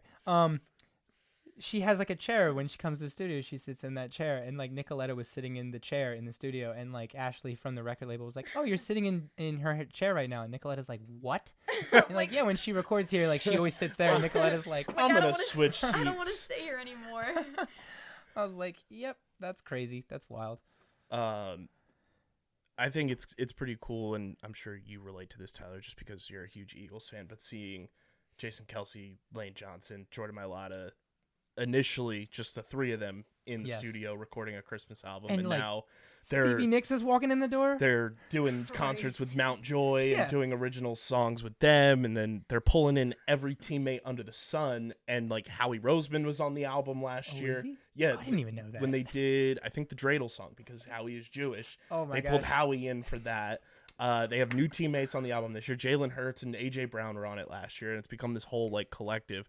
But to see kind of that other side of people that you idolize from a sports perspective, kind Yeah. of doing what you guys do too, has to be pretty cool. It's like, well, it's funny too. Like the other day I was watching it, and Kylie is on. She's gonna be on it now. Yep. So it's like they're getting everyone in on it, and it's cool. Like, cause we do it professionally, I'll say. But like, you know, they're just doing it for fun. Like you watch it and it reminds you of like, oh yeah, this is why we like doing this. It is fun. Mm-hmm. Like the job does not suck. Like, Right. Not You're at like all. writing songs for people to jump around at, and there's always like lights flashing, and like it's loud and energetic. Like does not stink. And I mean, what are the odds that, you know, you get Jordan Mailata or Jason Kelce on a Polaroid Fade cover? You know? I don't know how we would pull. I feel like Jason's he's like so close to A-list celebrity now. He's Everyone knows He's him. like S-list celebrity at this point. What's S for? Like above A. Oh. Like he's just in that Super like, superstar. Yeah. superstar. And I mean, my God. That's it so makes funny. sense when his future sister-in-law is Taylor Swift. Yeah. Yo, if we could get Taylor on a Polaroid Fade, no, I probably wouldn't even do it. You know, No. January 10th, you guys obviously talked about it's your first headline show, but you know, you guys are still in that early process too. If there was a band that reached out, and it's kind of like that dream scenario, who's a band that like you'd want to kind of see your name next to on a poster, opening up for, going on a stretch of a tour with, who's somebody that like kind of they're still alive. Because I would love to We could open go for the. both. I would love to open for the Beatles. That's true. That would be No, pretty- no, okay, an alive band. I don't know. What do you think? I don't know. I'm trying to think right now. Obviously the Sundays. But they don't play. Shh, We're don't we're knock on manifesting wood. the Sundays reunion. I have been manifesting for the past 5 years. I don't even. That's such a hard. So I mean, knowing that the Killers have seen my video and liked it, you gotta think There's a like, connection. There's there. That would be there's really gotta be a cool. slight chance, and the fact that they could say like, this guy played drums with us, 5 years ago, and now look, he got into a band, and now he's on stage. That would be really cool. I think they might be a little too big for that, but who knows? That would be cool. There's a band called Inhaler that we constantly like. They just announced they're playing the Fillmore in Philly, and they're really cool band, bunch of young guys that we keep blowing up their like their tour, their Instagram tour. Yeah, and we're like tell our friends, go in the Instagram comments and say Polaroid Fade opening in Philly ? ? And like we've had like 200 people comment, and like Yeah. we've heard nothing. But if there's, I mean, I got on stage with the Killers by holding up a sign. Can I Right. please play drums? And they were like, yeah, sure. Like, I don't know if you don't ask. Shoot your shot. Yep. Steph Curry. Exactly. yes. I guess okay. Slow Dive would be pretty cool.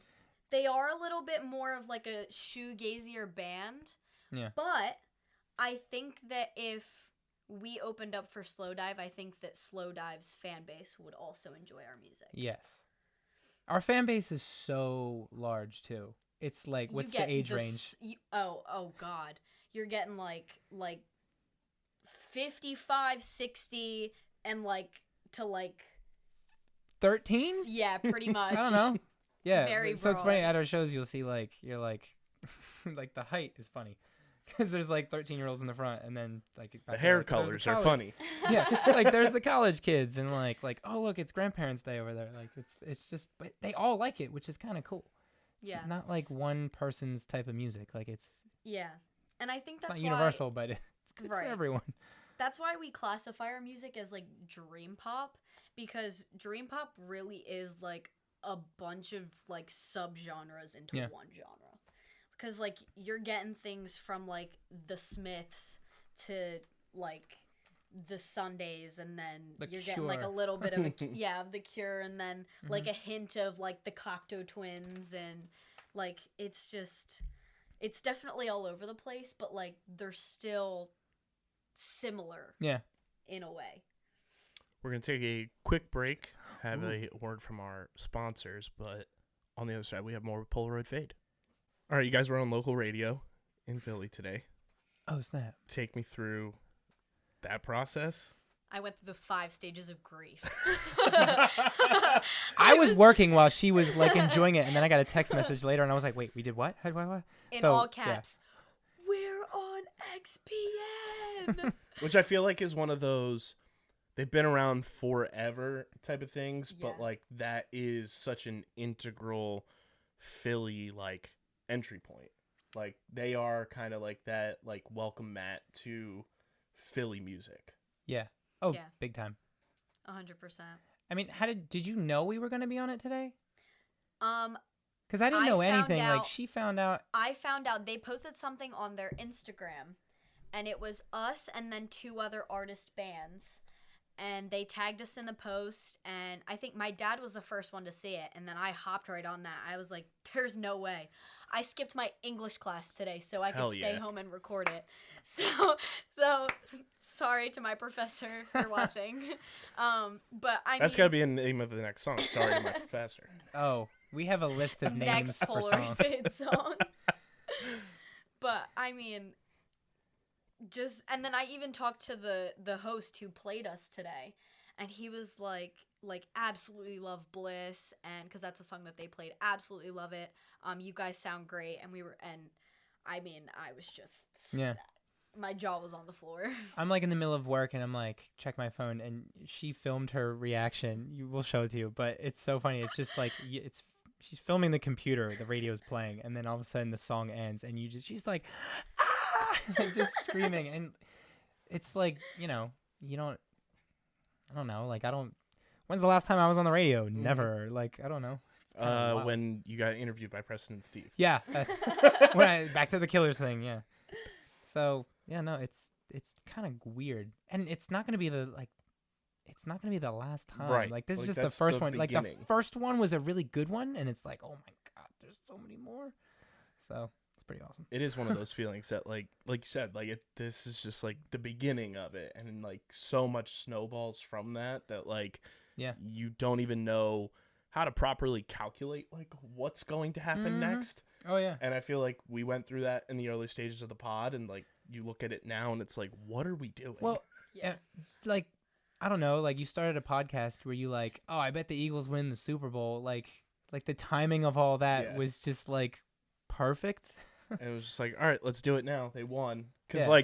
if they didn't win, I was all right, That's what I'm saying. we'll wait 2 weeks. Could you imagine if you the Chip Kelly era, let's start a podcast. Ugh. What would anyone do with that? They'd be It's like starting a podcast during the process era of the Sixers.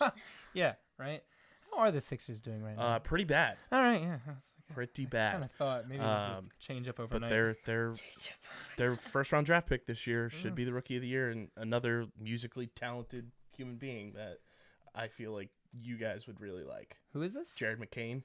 Okay. He's the one that covered the I'm 2 days into college. Oh yeah. Yeah, I Oh was gonna wow. say, Okay. And he's Yeah, let's go hooping. get him. thought I heard Yeah. him. He's a Sixer. Him and Tyrese Maxey are just the happiest backcourt in the NBA. Yeah, I think I'm due for a maxi jersey. The Embiid one, I wear it, but every time I wear it, my knees hurt, so I don't wear it as much anymore.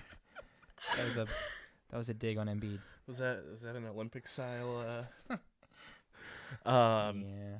I think, and you look at the intersection of music and sports, and Nicoletta, you were a high school athlete as well. Tyler, you've been around sports your whole life, from fandom to being around marching band. I was a high school athlete, marching band. I was going to say, marching band, That's you've been in the trenches. You do have to fill an athletic waiver form to do marching band.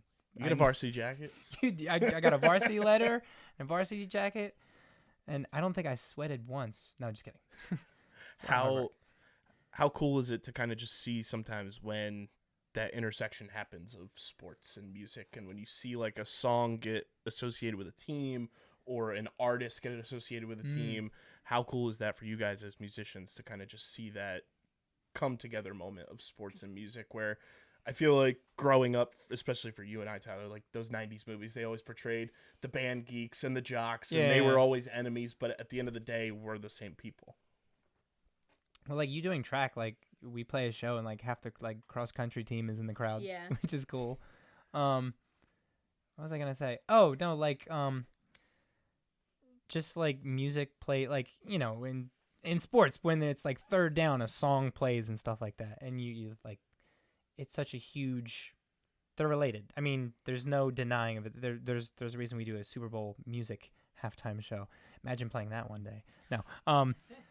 No, it's just cool. Like, there's no, I feel like there was a divide when I was in high school, but I feel like there's not now. And maybe it's because we both did you did real athletic stuff, but I did marching band. But like, all the people that come to our shows are like her friends from like violent sports and stuff like that. Like, like when you asked us to be on this sports show, it wasn't like, oh God, it's not a music podcast. I'm like, no, it's because I know what you did with the Arkells. Everyone talked about when I played with the Killers. Like, you involve so much music into sports. I mean, we had Jesse and Cole from Radio 104.5 at Radio 104.5, and Jesse was like, I don't know what I'm going to talk about. And it's so funny now because Jesse's like the biggest sports fan under the sun. But at the time, she was like, I don't know what I'm going to talk about on a sports podcast. Did we you and I went to see the Struts? It was like an outdoor concert. Yes. It was right after I played with the Killers. It was an outdoor Struts show, but it was like right before. It was right before the Super Bowl. Yeah, it was right after the NFC Championship. But like I only remember that because I associate that concert with the Super Bowl. Like, it's so weird how like that lines up. And like we always remember, like you said, like the Super Bowl halftime shows and everything are just an iconic part of that whole pomp and circumstance. Like, I think music is the biggest in baseball. Every single player has a walk-up song. Like, how cool would it be one day to have a Polaroid Fade as a walk-up song for somebody? You could have one Philly. If you could have one Philly, who would it be? Like a current Philly? Yeah. Like, who would the player be, and what song would you want them to walk up to? You got to have one on you. Like, there's anyone. Aaron Nola. Okay. What's he walking up to? See, his would be nice because he's warming up to it, so there's an extended period of the song playing. Yeah. Oh, see, okay, perfect. That's for off the album. Yeah.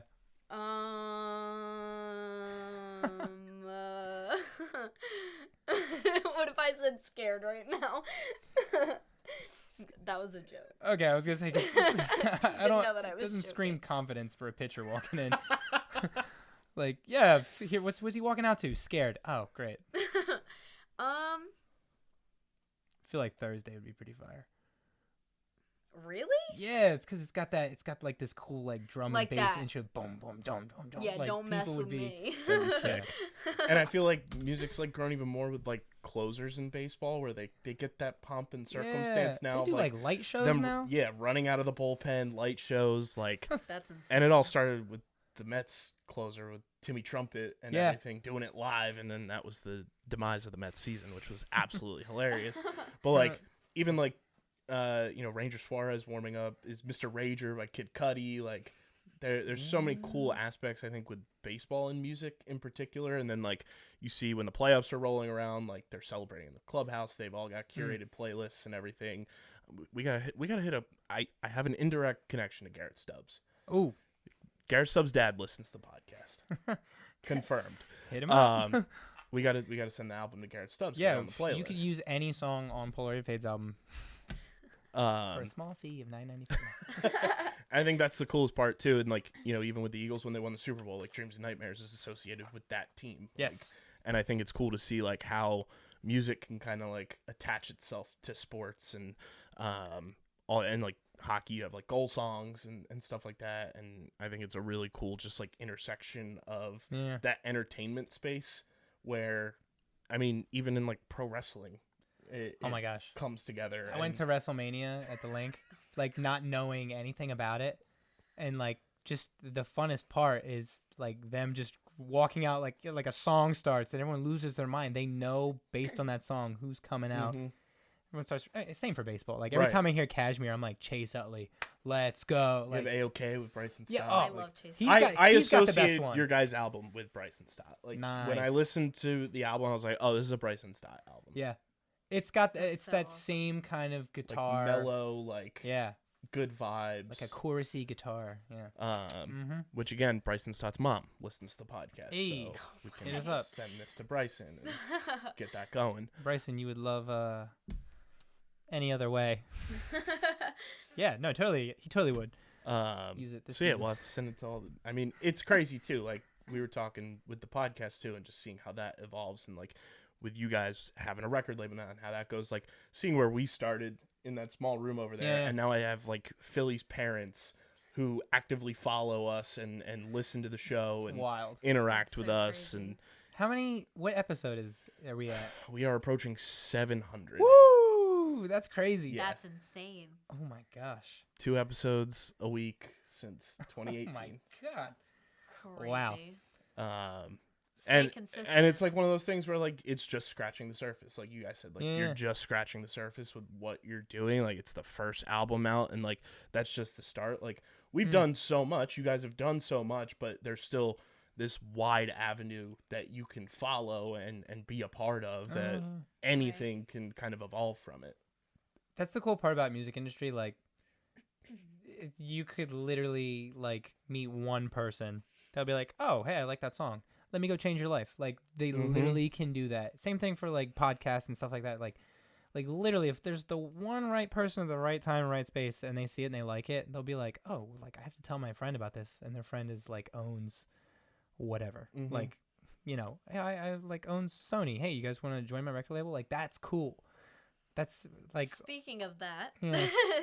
he's talking off personal experience because the head of our record label, it's his like sub label, right? Is that what it's called? It's like his. He's a part of Warner Chappell Warner Music Group. Chappell.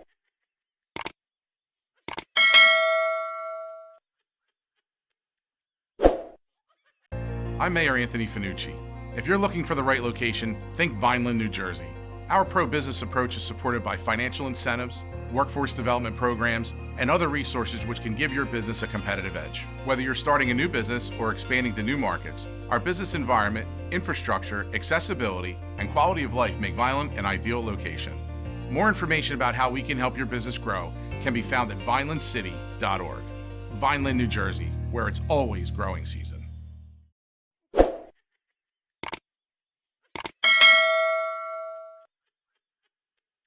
All right, you guys were on local radio in Philly today.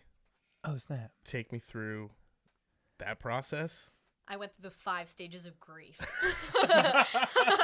I was working while she was like enjoying it, and then I got a text message later, and I was like, "Wait, we did what? What?" In all caps. Yeah.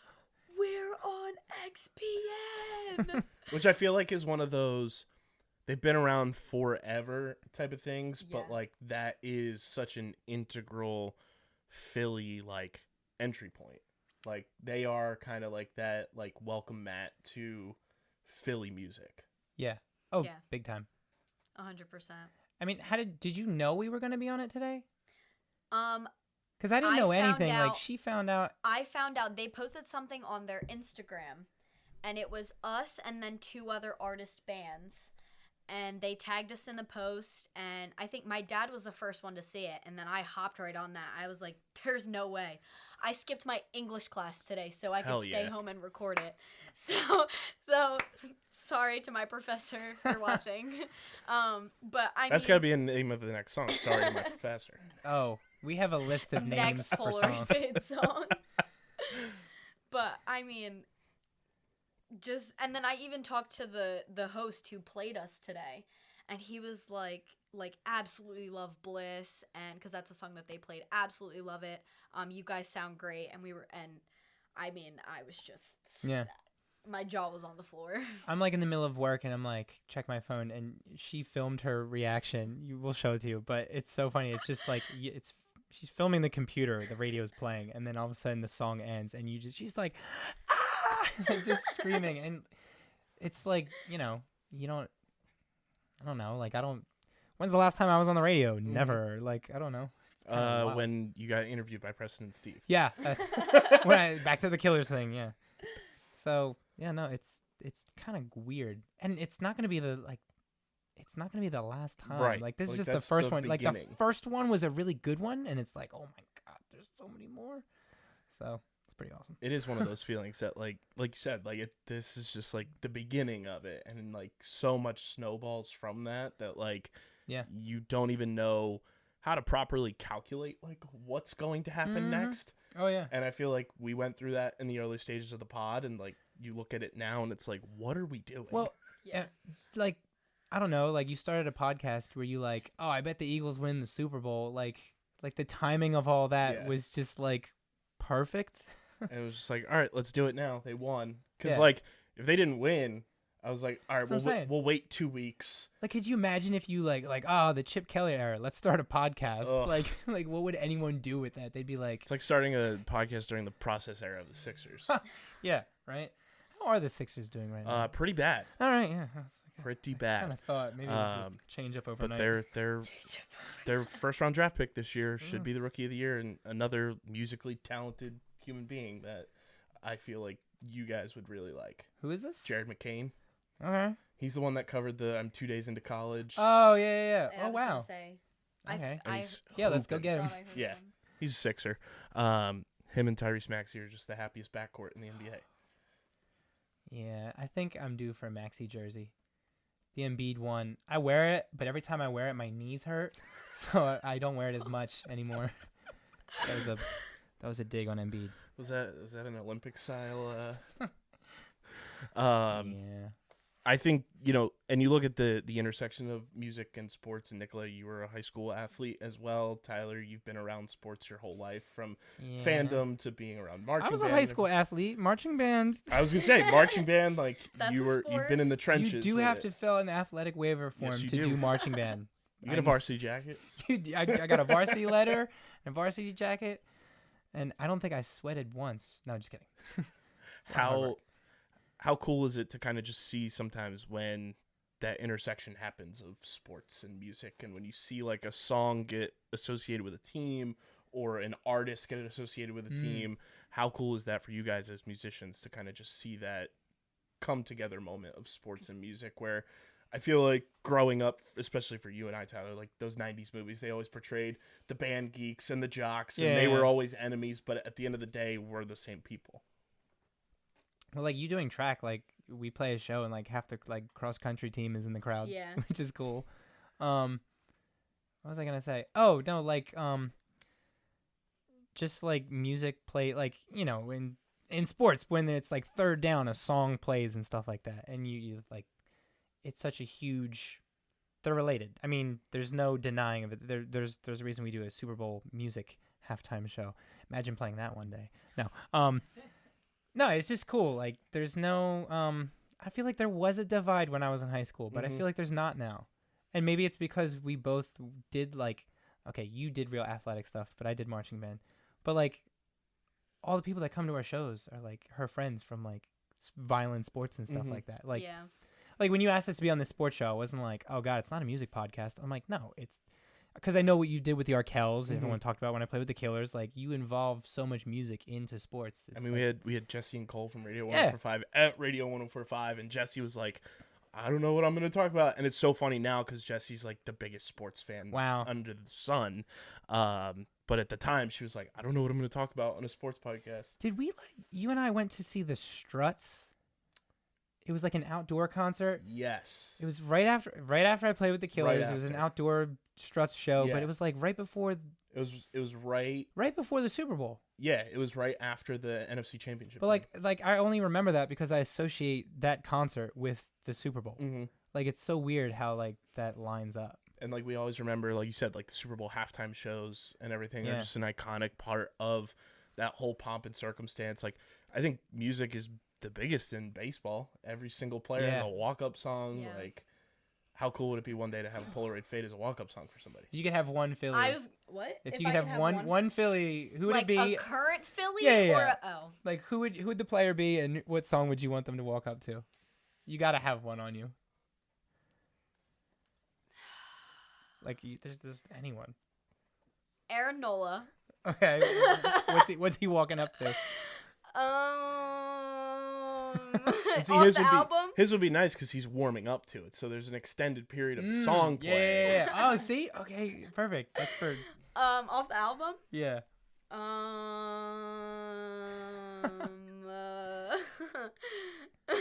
What if I said scared right now?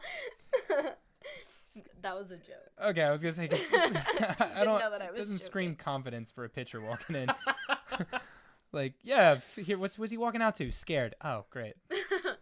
I feel like Thursday would be pretty fire. Really? Yeah, it's because it's got like this cool like drum like and bass that. intro, boom, boom, dum, dum, dum. Yeah, like, don't mess with me. That'd be sick. And I feel like music's like grown even more with like closers in baseball, where they get that pomp and circumstance now. They do like light shows now. Yeah, running out of the bullpen, light shows, like that's insane. And it all started with the Mets closer with Timmy Trumpet and everything, doing it live, and then that was the demise of the Mets season, which was absolutely hilarious. But like even like Ranger Suarez warming up is Mr. Rager by Kid Cudi. Like there's so many cool aspects I think with baseball and music in particular. And then like you see when the playoffs are rolling around, like they're celebrating in the clubhouse. They've all got curated playlists and everything. We gotta hit up. I have an indirect connection to Garrett Stubbs. Ooh. Garrett Stubbs' dad listens to the podcast. Confirmed. Hit him up. We gotta send the album to Garrett Stubbs. Yeah, on the playlist. You could use any song on Polaroid Fade's album for a small fee of $9.95. I think that's the coolest part too, and like even with the Eagles when they won the Super Bowl, like Dreams and Nightmares is associated with that team. Yes, and I think it's cool to see like how music can kind of like attach itself to sports and like hockey, you have like goal songs and stuff like that, and I think it's a really cool just like intersection of that entertainment space where, I mean, even in like pro wrestling, oh my gosh, comes together. I went to WrestleMania at the Link, like not knowing anything about it, and like just the funnest part is like them just walking out like a song starts and everyone loses their mind. They know based on that song who's coming out. Everyone starts. Same for baseball. Like every time I hear Cashmere, I'm like Chase Utley. Let's go. Like A-OK with Bryson Stott. Yeah, I love Chase. I associate got the best one. your guys' album with Bryson Stott. Like when I listened to the album, I was like, oh, this is a Bryson Stott album. Yeah, it's got that same kind of guitar, like mellow, good vibes, like a chorusy guitar. Yeah. Which again, Bryson Stott's mom listens to the podcast, hey. so we can up. send this to Bryson and get that going. Bryson, you would love any other way. Yeah, no, totally. He totally would use it this season. We'll have to send it to all I mean, it's crazy too. Like we were talking with the podcast too, and just seeing how that evolves, and like with you guys having a record label now and how that goes, like seeing where we started in that small room over there, and now I have like Philly's parents who actively follow us and listen to the show and interact with us. Crazy. And what episode are we at? We are approaching 700. Woo! That's crazy. Yeah. That's insane. Oh my gosh. 2 episodes a week since 2018. Oh my god. Crazy. Wow. Stay consistent. And it's like one of those things where like it's just scratching the surface. Like you guys said, like you're just scratching the surface with what you're doing. Like it's the first album out, and like that's just the start. Like we've done so much. You guys have done so much, but there's still this wide avenue that you can follow and be a part of, that anything can kind of evolve from it. That's the cool part about music industry. Like, you could literally like meet one person. They'll be like, "Oh, hey, I like that song. Let me go change your life." Like, they literally can do that. Same thing for like podcasts and stuff like that. Like literally, if there's the one right person at the right time, right space, and they see it and they like it, they'll be like, "Oh, like I have to tell my friend about this," and their friend is like owns whatever. Like, you know, hey, I like owns Sony. Hey, you guys want to join my record label? Like, that's cool. That's like, speaking of that, yeah. he's talking off personal experience, because the head of our record label is it's his like sub label, right? Is that what it's called? It's like he's a part of Warner Chappell Music Group. Chapper. Warner Chappell, which is essentially Sony Records. Yeah. So yeah, and this is just like him, like just his little project, messing with us, being like, what am I gonna do? Yeah, just a little indie label. He's responsible for the what's that song by Shabuzi? Oh yeah, that's him. It's been on the charts for weeks. So he's been like hyping it. It broke up. records last week. It's still up on the charts, I think.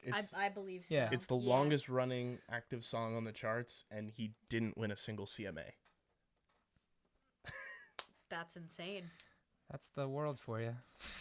Well, see, and then that stuff happens too. Right. Where you're like, all right, maybe next time. And like they talked about it, like the longest running like act, because he beat Lil Nas X for longest running on the chart, and those two are the only active ones to have that stretch and not win a CMA. Why? I don't know. The music industry is a lovely but strange place. If there was one award show, obviously the Grammys is the creme de la creme, but like there's like, I feel like award shows are like the new hit thing, especially like with our generation, to even just get invited to. If there's an award show where you guys could be a part of it in some aspect, what would you want to attend? You go first. I have a good one. I don't even. I have a great one. I don't even. I know what I want to watch attend. Award shows like that anymore because. Well, we've never really, like, we don't do this to like. Our goal is not to get a Grammy and sell out Wells Fargo Center. Yeah, we just want to play really good shows. I just want people to listen to the music and feel it and understand the lyrics and just get an intimate connection with what we're writing. And if in 20 years we could have a show and those same people still came back, that's the goal. Like, no one's like, we're not like, oh yeah, let's drop out of school, quit our jobs, and like make millions, live on a bus and travel the world. Like, no. We just want people to like our music. Right. But if I had to go to an award show, the Nickelodeon Kids Choice Awards. Oh my God! If I could slime Nicoletta, no, I would have slimed you. You're not sliming me. It would be so good. And they still give out the little the little blimp. Blimps. Yes. Right? Do you know the fun fact about the blimps? I have no. No. They're orange. So they're kaleidoscopes. I want one. Wow. Yeah, that's the new goal. Nickelodeon, if you're watching, please. Yeah, we could Nickelodeon this band up real quick. I mean, Nickelodeon is everywhere now with music, sport. Like they do the Nick VP every week for the NFL, and then that player gets slimed by their teammates. Don't they do like a? I swear I saw like the Patrick, wildcard broadcast. Like Patrick and SpongeBob, weren't they like broadcasting the game? They're doing one next week, so after Thanksgiving, the Cowboys are in it, of course. But it's a Simpsons broadcast.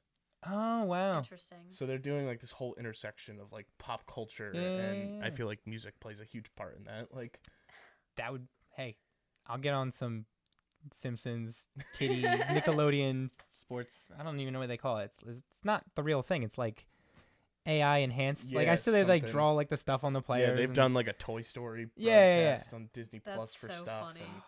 That'd be cool. Yeah, I'm sticking with Nickelodeon Kids Choice Awards.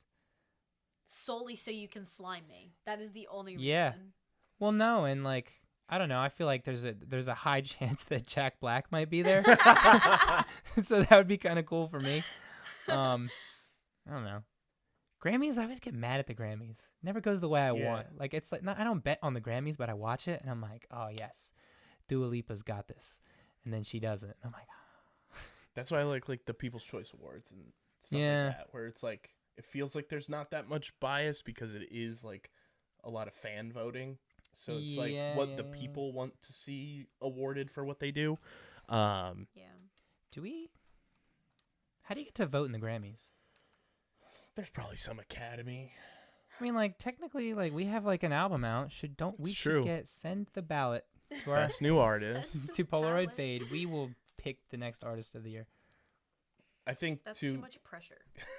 Wouldn't want to do that. for us growing up too, Tyler, like we had like the video game and like movie world too, where like music was such a huge influence in those. Oh my God, Rock Band, Guitar Hero, and I even think back to like the Tony Hawk video games and like even like Madden, like getting on soundtracks like that.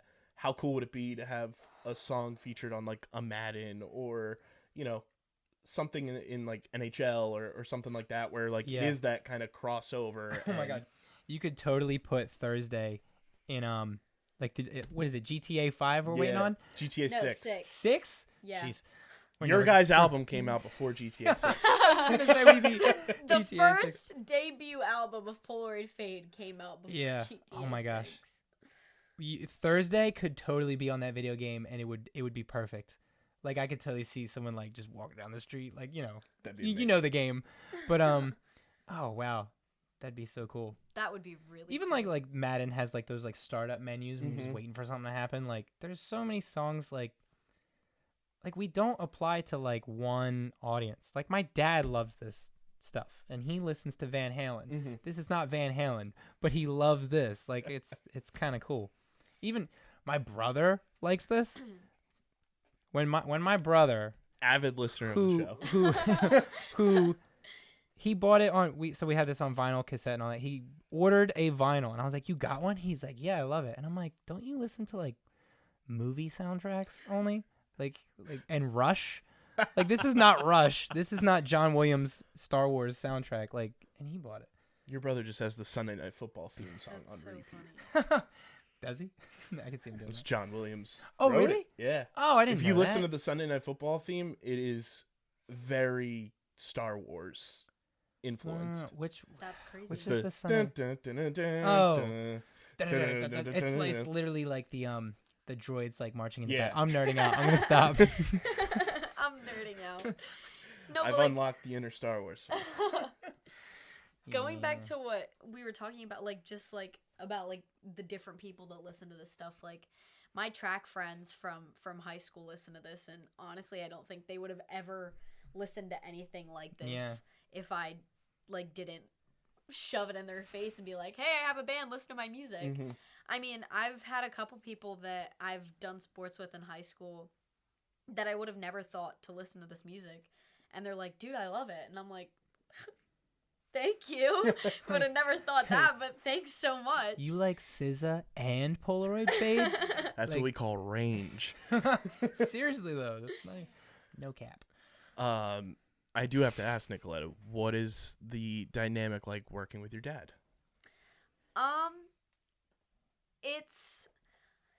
We've been really busy lately, so it hasn't been a lot of writing. But when we do write, it's usually like he'll come up with like a cool riff because he's more experienced on guitar than I am. I'm still getting there. And then like I'll just come up with some lyrics, and then we'll just kind of brainstorm from there. Like he'll say, "I wouldn't use that word," or "that may be hard to sing," and then we'll just kind of flip-flop it. And that's pretty much how we wrote all of these. Like, it was just a big collaboration. And then they send me a text and like, "What do you think of this new idea?" And Pretty I'm like, much. "What?" They send me like a full like brand new hit, and I'm like, We always consult Tyler. it's like Lennon and McCartney just like sending me hits. Like, they haven't sent Kobe me. and Shaq. I don't think like, and I'm honest about everything, whether I like it or not. Like, every time they're like, "Hey, we wrote a new song," and it's usually like the most. It's like a stripped down, like you guys do a lot of like acoustic guitar and just you singing, and I'll be like, "Yes, you've done it again," and then it turns into like the like, all right, plug in the amps, and then it gets crazy. That's like the cool part, watching like their acoustic duo thing they made turn into like, boom, and then you bring it on stage, and then it gets like, even from where the album is, it's even bigger on stage. Yeah. It's pretty awesome. What's it like being the elder statesman? in the Oh, band, Tyler? being the old guy in the band, the old man in the band. Well, it's funny because our drummer Jack and our bass player Jeremy are super high energy, and like I want to match that energy. And sometimes I'm like Jack will be going crazy on the drums. I'm like, all right, I gotta like make it look like we're going for it. And then I'm like, at the end of the song, I'm like, man, there's 5 more songs on the set list. I'm like, oh god. But I mean, I don't know. It is fun being the older one because I feel like the experience I have, I can, not that you guys hardly make mistakes, but I can always be like, ooh, don't do that. And they're like, okay. And then I'm like, oh, crisis averted. Where like when I don't know, like 4 or 5 years ago, I was in a band with a bunch of older guys. Right. And they'd be like to me, like, yo, don't do that. And I'd be like, why not? And they'll be like, you'll find out. And I'd be like, oh, shoot, it broke or something. Like, my experience, I'm lucky I can bring it to all of them. And now we just kind of coast through things easier. Yeah. Because it's not like we're a bunch of kids like, wait, what do we do now? Like, I could be like, guys, this is what happens next. Which is rare, but it's good that I can say it every once in a while. Right. Yeah. Tyler's our guidance. Yes. He keeps us on track until he doesn't. Put the mouse ears on, Tyler. You're the tour guy. Mm-hmm. Welcome to Disney World. Just got back from Disney. Where's your pin? Okay, I do. Speaking of Disney World, I have to ask your opinion on this whole Muppets 3D and everything getting. Oh, I heard about this last night. I wanted to cry. And they're now taking over the Rock and Roller Coaster. Well, I wanted to cry. yeah, it is sad that the whole little Muppet courtyard, is that what they called it, is going away. But Aerosmith has been on the way out for a while. Love Aerosmith, but the fact that they're retired, they've done their farewell. Steven can't even sing anymore. So, Steven Tyler, in case anyone was wondering. Like, it's time to move on. And I'm like, oh God, please don't. Like, I thought they were going to do like the Jonas Brothers. I was like, please don't make it like a Hannah Montana thing, whatever. So, like, the Muppets, I'm like, heck yeah, you guys can have Rock and Roller Coaster. That's going to be fun. So, I'm all for it. I did see people say that they should also have the Muppets take over the Haunted Mansion. Oh, I disagree. That is I'll give the Muppets Rock and Roller Coaster, but you're not taking the Haunted Mansion from me. Sorry. Wait, they should take over. What's next? Not Haunted Mansion. What's the? That's what I mean. The Tower of Terror. Oh no, nope. That needs to say the Twilight Zone. No, that's just that will same. never. If that changes, Disney's not She's taking done. any more of my money. I will never go back. That's my final straw. Yeah, I did see a lot of people up in arms though about the Muppets. Yeah, I'm like kind of like, I don't know. I guess because I've seen it. And I mean, you want to talk about pop culture and music influence? Oh my God, yeah. Kermit, name a more famous banjo playing frog. Than Banjo Kermit. playing, journalist, reporter, late night show host. Yeah. Oh my gosh. That's also friends with a wildly successful band. I feel like you could argue too that like Animal is he could be the most famous drummer, right? In terms of like he's been doing it for a long time. Electric Mayhem's gone on tour a lot. I don't know. I mean, that would have to be a dream, is for you guys to have the crossover with the Muppets. Ooh, you would do very well with that. You would do really well. I could see Nicoletta talking to like Elmo and Sesame Street characters. That Sesame Street was my. Yeah. That was my stuff. I feel like Sesame Street spans every generation. Oh yeah. Pretty much, yeah. To get on Sesame Street, how do we do that? Where is the Sesame Street? Can you tell us how to get to is that on Sesame Google? Street? Sesame Street, hit us up. I know every time you go on Google Maps, it just takes you to Sesame Place. Right. I'm not trying to go to Philly, like the actual street. Yeah. Let's go find it. That would be a badass crossover for you guys, though. Oh my Just God. to have that human to Muppet interaction. Jack, step off the drums, let Animal take over. That'd be kind of awesome. That would be so funny. Mm. Ugh. We got to get the wheels Miss in motion Piggy for that. steals my Yeah. spot. You know, I don't even. All right, Miss Piggy, you got it. I'm already like the wheel. Like in my head, I'm like thinking like, how did you get on stage with the Killers? Like you just made a sign. I'm like, okay, how do I get with the Muppets? How do I do that? I'll figure it out. There's gotta be a telephone number or like something like slide in the DMs. What's up? Billie Eilish got on there. Why can't we? Right. Yeah. Well, okay. Billie Eilish. All right. Yes. But still. And I mean, with the Muppets too, like I think the other part of like pop culture and music crossover is like the late night shows. Oh my the gosh. Jimmy Fallons, the Jimmy Kimmels, Seth Meyers and all that. Who's the dream late night show for Polaroid Fade? Ooh. Jimmy Fallon. Yeah, it's Jimmy Fallon. Jimmy Fallon. That's your connection to the Muppets. Yeah. Elmo's always on that show. Elmo's always on that show. All right, I guess we gotta hit Jimmy Fallon before we hit the Muppets. No, like, yeah, that's the connection right there. I don't know. I mean, if Conan was still on TV, I'd love to do that. But Jimmy Fallon's like, he's my guy. Get me on SNL. He's the guy. Saturday Night Live would be awesome. Yeah, you want to talk about? Oh my God. The Hear me out. Cultural zeitgeist. It's SNL. John Mulaney hosting Saturday Night Live musical guest Polaroid Fade. Name a better lineup. That would be I like Spider-Man game too. Like. Oh, they would totally throw. Yeah, Nicoletta is a theater kid. They'd throw you right in. That would be the best. I would struggle. I probably wouldn't get my lines correct. Yeah, I mean, I'm super excited for you guys. Obviously, Tyler, you and I have grown up together, so to see this accomplishment for you as thank you besties for the resties is super cool, and it's very funny.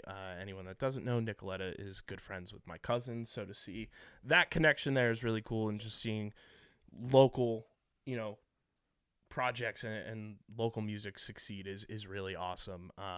Download the album. It's out everywhere now. Yeah. Chaos Apple, Spotify. into poetry, please. Get that thing. Buy it. CD, vinyl, cassette. And I'm super excited. January 10th, Anchor Rock Club. In Atlantic City. Yep. We could probably get Kyle a press pass for that show, I'm thinking. Hey. Hit my line on that. Thank you guys for swinging by for the press for tour. having us. Yeah, this is awesome. We'll have to do it again. Yeah. Heck yeah.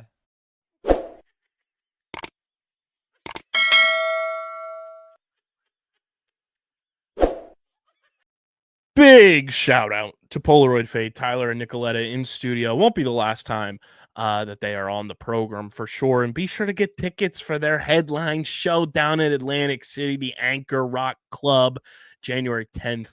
It's a beautiful Friday night to kick off the new year with Polaroid Fade down in Atlantic City. Their first headline show. We'll have the link in the description so that you can get tickets for that bad boy. But Harrison, let's move to the Flyers. Dropped a heartbreaker tonight. Tough one. But what I say against the Red Wings, we'd win one, we'd lose one. You did say that, and you said we'd win the one at home and lose the one on the road. So you got that correct. And, my other predictions this month haven't been like completely spot on, but we're around the benchmark that I wished we would be at for this time. Correct. Scott Lawton had himself a night the other week in Detroit. 4 goals. Including his 100th career goal. Give that man, I'm so happy that man is the assistant captain. He deserves that A. While Cooch deserves the C, Scott definitely deserves the A. 100%. And I mean, sure, they lose tonight, but they're still playing relatively good hockey across the board. And once they figure out just like cohesive defense, like it's not that the defense has been bad. It's just like cohesive and consistency is what they need to like work on. Yeah. Like they're 14-4 for a team that's rebuilding. That is and that's such a better spot than we've been in the last few years. We have an identity now. It's high scoring on both sides of the puck because unfortunately we do give up quite a bit of goals. But that we're going to be in those games because our offense is just so high powered. They go out there, they put pucks on net, which is for a Flyers team just an incredible thing. I feel like I'm screaming shoot at the TV a lot less because they're actually taking those shots that are open. And the old adage goes, you miss 100% of the shots you don't take. And the Flyers have learned that and taken it to heart because they are putting up goals. They're putting up shots. Against the Red Wings last week, I saw the stat. It was something like we had 41 shots on target. That's insane. If you told me a Flyers team would do that like 2 years ago, I would have laughed in your face. Mm-hmm. And it's just good to see they're not afraid of taking risks on offense anymore. And I feel like Michkov has had a lot to do with that. Because you get that young kid in there who's high-powered on offense, very talented. He's going to change the culture. And Danny Briere is the perfect man to lead us into this new generation. And he's just the turnaround with him at the helm has been nothing short of spectacular. I love Tortorella's reaction to people asking about Michkov trying to score the lacrosse goal. Oh yeah, he's given up. He's like, "What the fuck am I supposed to do?" Yeah.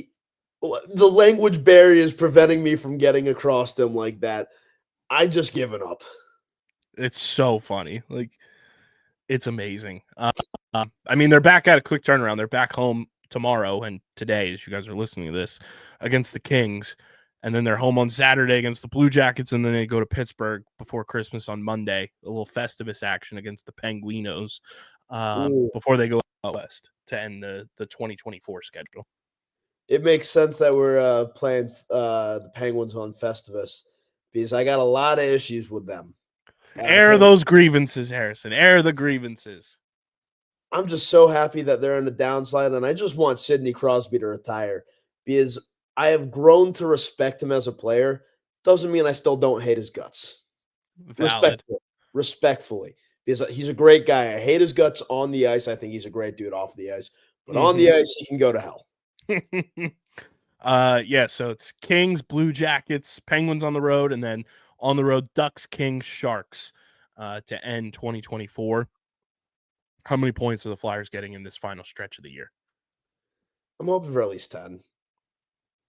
Because we should beat the Ducks and the Sharks. We should beat the Penguins. So that's 6 right there. Knock off a couple nice wins apart from that. What'd you say? Blue Jackets are in there? Blue Jackets at home on Saturday and the Kings at home tomorrow, Thursday, as we're recording this on Wednesday. Okay, 8 points. I'm going to say 8 points because we at least get we get 6 at least out of the Blue Jackets, out of the Sharks, out of the Ducks. Penguins, that's a 50-50 game. Kings, I'd say that's a 30-70 game. 70%. So I said we win. I think when we initially did, I said we win the home game against the Kings and lose the road game. I agree with that. So that's 10 points right there. I'm going to say 10 points. So I think we beat the Kings Thursday, beat the Blue Jackets Saturday, beat the Penguins on Monday, beat the Ducks, lose to the Kings, beat the Sharks. That's respectable. And I agree with that wholeheartedly. Because I can't wait to see Celebrini and Michkov go head to head. That's the schedule to start 2025 is not kind either. What do we got? January 2nd at Vegas. Oh. January 5th at Toronto. Ooh. January 7th, home against Toronto. Oh. January 9th, home against the Stars. January 11th, Mr. William Gautier's welcome to Philly moment as the Ducks come here. Can't wait to get pushed up against those boards. And then you're home against the Panthers, at the Blue Jackets, at the Islanders, at the Devils, home against the Red Wings, at the Rangers, at the Islanders, home against the Devils, at the Devils, home against the Islanders. And that's January. All right. So let's say we lose to Vegas. I'm going to say we split with the Leafs. I'm going to say we lose to Dallas, beat the Ducks. I think we're due for a win against the Panthers. I'd say we beat the Blue Jackets, beat the Isles. Devils, since it's away, I'm going to say we take the L there. Red Wings, home, we beat them. The Rangers haven't convinced me at all this season. I say we beat them. Islanders are horrific, so I say we beat them. Devils, both home and away, we split home and away. And then to round out the month, we win against the Islanders. So, take it. And we'll revisit that in January, obviously, for everyone. Yeah. But this is just an early stage prediction right there. Yeah. The Flyers are playing good. And you know what else is good, Harrison? Kenwood beer, the official beer partner of Underground Sports Philadelphia. It's a refreshing light beer, just 4.1% ABV, 120 calories, just 8 grams of carbs. While it may not be guaranteed to arrive before Christmas Day, if you order now, they're doing beer deliveries this month, December only, to Pennsylvania, New Jersey, and Delaware residents. It's available in the 6-pack 12-ounce cans, the 12-pack 12-ounce cans, and the 12-pack 19-ounce cans. And Kenwood Beer also today, they were going to give away a couple of the prototypes, but they just put them on sale because there was a demand for them. Harrison, the Kenwood Beer golf glass is now available. Hell yeah. So here's the golf glass. We've got the Duff, which is end turn, double bogey, try 2 is a par 4 on green, triple if you miss. You got the hazard, the rough, the fairway, the greenside bunker, the ace, the get in the hole, if you will. And then you got the woods. It's a beautiful glass. We just ordered 2 for the studio. They're available now. Get them while they're available. And you can use the Kenny Finder at kenwoodbeer.com to see who's got Kenwood Beer on tap in your area, whether it's New Jersey, Pennsylvania, Delaware, or Maryland. Must be 21 or older to do so. And of course, please drink responsibly. Let's talk a little NBA Cup, Harrison. Let's do it, because we said it at the beginning of the show. We got some opinions. Our NBA Cup coverage here brought to you by our friends at FOCO, the GOATs. We love FOCO on this podcast, and recently FOCO's been really releasing lots of new merchandise and products for all fans to show off their favorite team, including our Philadelphia 76ers, who have us in absolute hell spiral. We wanted to share some of these items with you guys that we have curated in our description of the podcast, including the 76ers overalls, the Joel Embiid big head bobblehead, the friendship bracelets, the team gnome, the bottle cap wall sign, the action backpack, and like I've been telling you guys for a while now, my favorite this season, the Team Sherpa plush throw blanket. It's the perfect gift this holiday season for your favorite Sixers fan. Shop officially licensed sports memorabilia collectibles from all your favorite sports teams with our friends at FOCO. Use our link in the description to shop this holiday season. And big thank you to FOCO for being a proud partner of the podcast. The NBA Cup has come and gone, and I'm a huge proponent of the NBA Cup. I like the concept. I think it is something the NBA needs because the NBA season, let's be real, it's too long. Yep. It's the product is beyond boring. Yep. And you need something to spice it up. I thought the NBA Cup, genius idea when they introduced it last year. The problem is that it happens this year. The Milwaukee Bucks win. Good for Dame. And Good for Dame. Nobody gave a shit. Exactly. I was working last night at the pub, and the amount of people that I was talking to that was just like, oh, geez. He's sneezing on the truth, ladies and gentlemen. Yeah, just sneeze on it. No, we are all just taken aback that it was the final last night. I feel like there was no buildup, no momentum, no advertising about it, just a whole bunch of nothing. And here's the thing. It's in Vegas, so you get the most non-sports fans. Yeah. And the guys who care more about their bets than they do the actual game. And here's the thing. It was a game against 2 very talented teams. Yeah. Like these were the good Bucks teams. and the Bucks and the Thunder are 2 very talented teams, superstars on both. And it was just like another regular season game on a Tuesday. Yeah. I could have sworn that it was just a regular season game. Despite for the fact that there was a huge trophy presentation after. How you have this new introduction. Now, obviously, you guys know I have the Premier Decision coming up at a later date. But Yes, Harrison, you're much more of a Premier League fan than I am, a European soccer fan, and have been following it much longer. Are any of the cups, whether it's Champions League, FA Cup, Carabao Cup on Paramount Plus, I feel like none of the title games are during the week. And if they are, it's like a Thursday, or it's on when like everyone is like locked in for it. Like I'm Yeah, gonna actually search and see when. it's typically the only game of the day, first and foremost. Like, Right. there's a reason that the Europa League final happens 2 days before the Champions League final, or like a week before the Champions League final. It's to get people hyped up for both of those finals. Like, obviously, people who are in the Europa League final are going to care more about that final than a neutral fan, whereas Champions League fans are going to be all like, everybody's over the Champions League final. Everybody wants to see that, but you don't put them on at the same time. You don't just throw it in the middle of the week and be like, yeah, there you go. I don't know if you guys knew, but the finals today. It's Right. on now. No, there is buildup. There is hype. There are people speculating about it for weeks. This cup, I was telling you before we recorded, this cup felt more like the third English competition, like lower than the Carabao Cup, way lower than the FA Cup than it does compared to like the Champions League. And the NBA Cup should feel like the FA Cup. It should feel like the Champions League. It's something different and new that players should really want to compete for and win. And the fans should be as invested in it as the players are.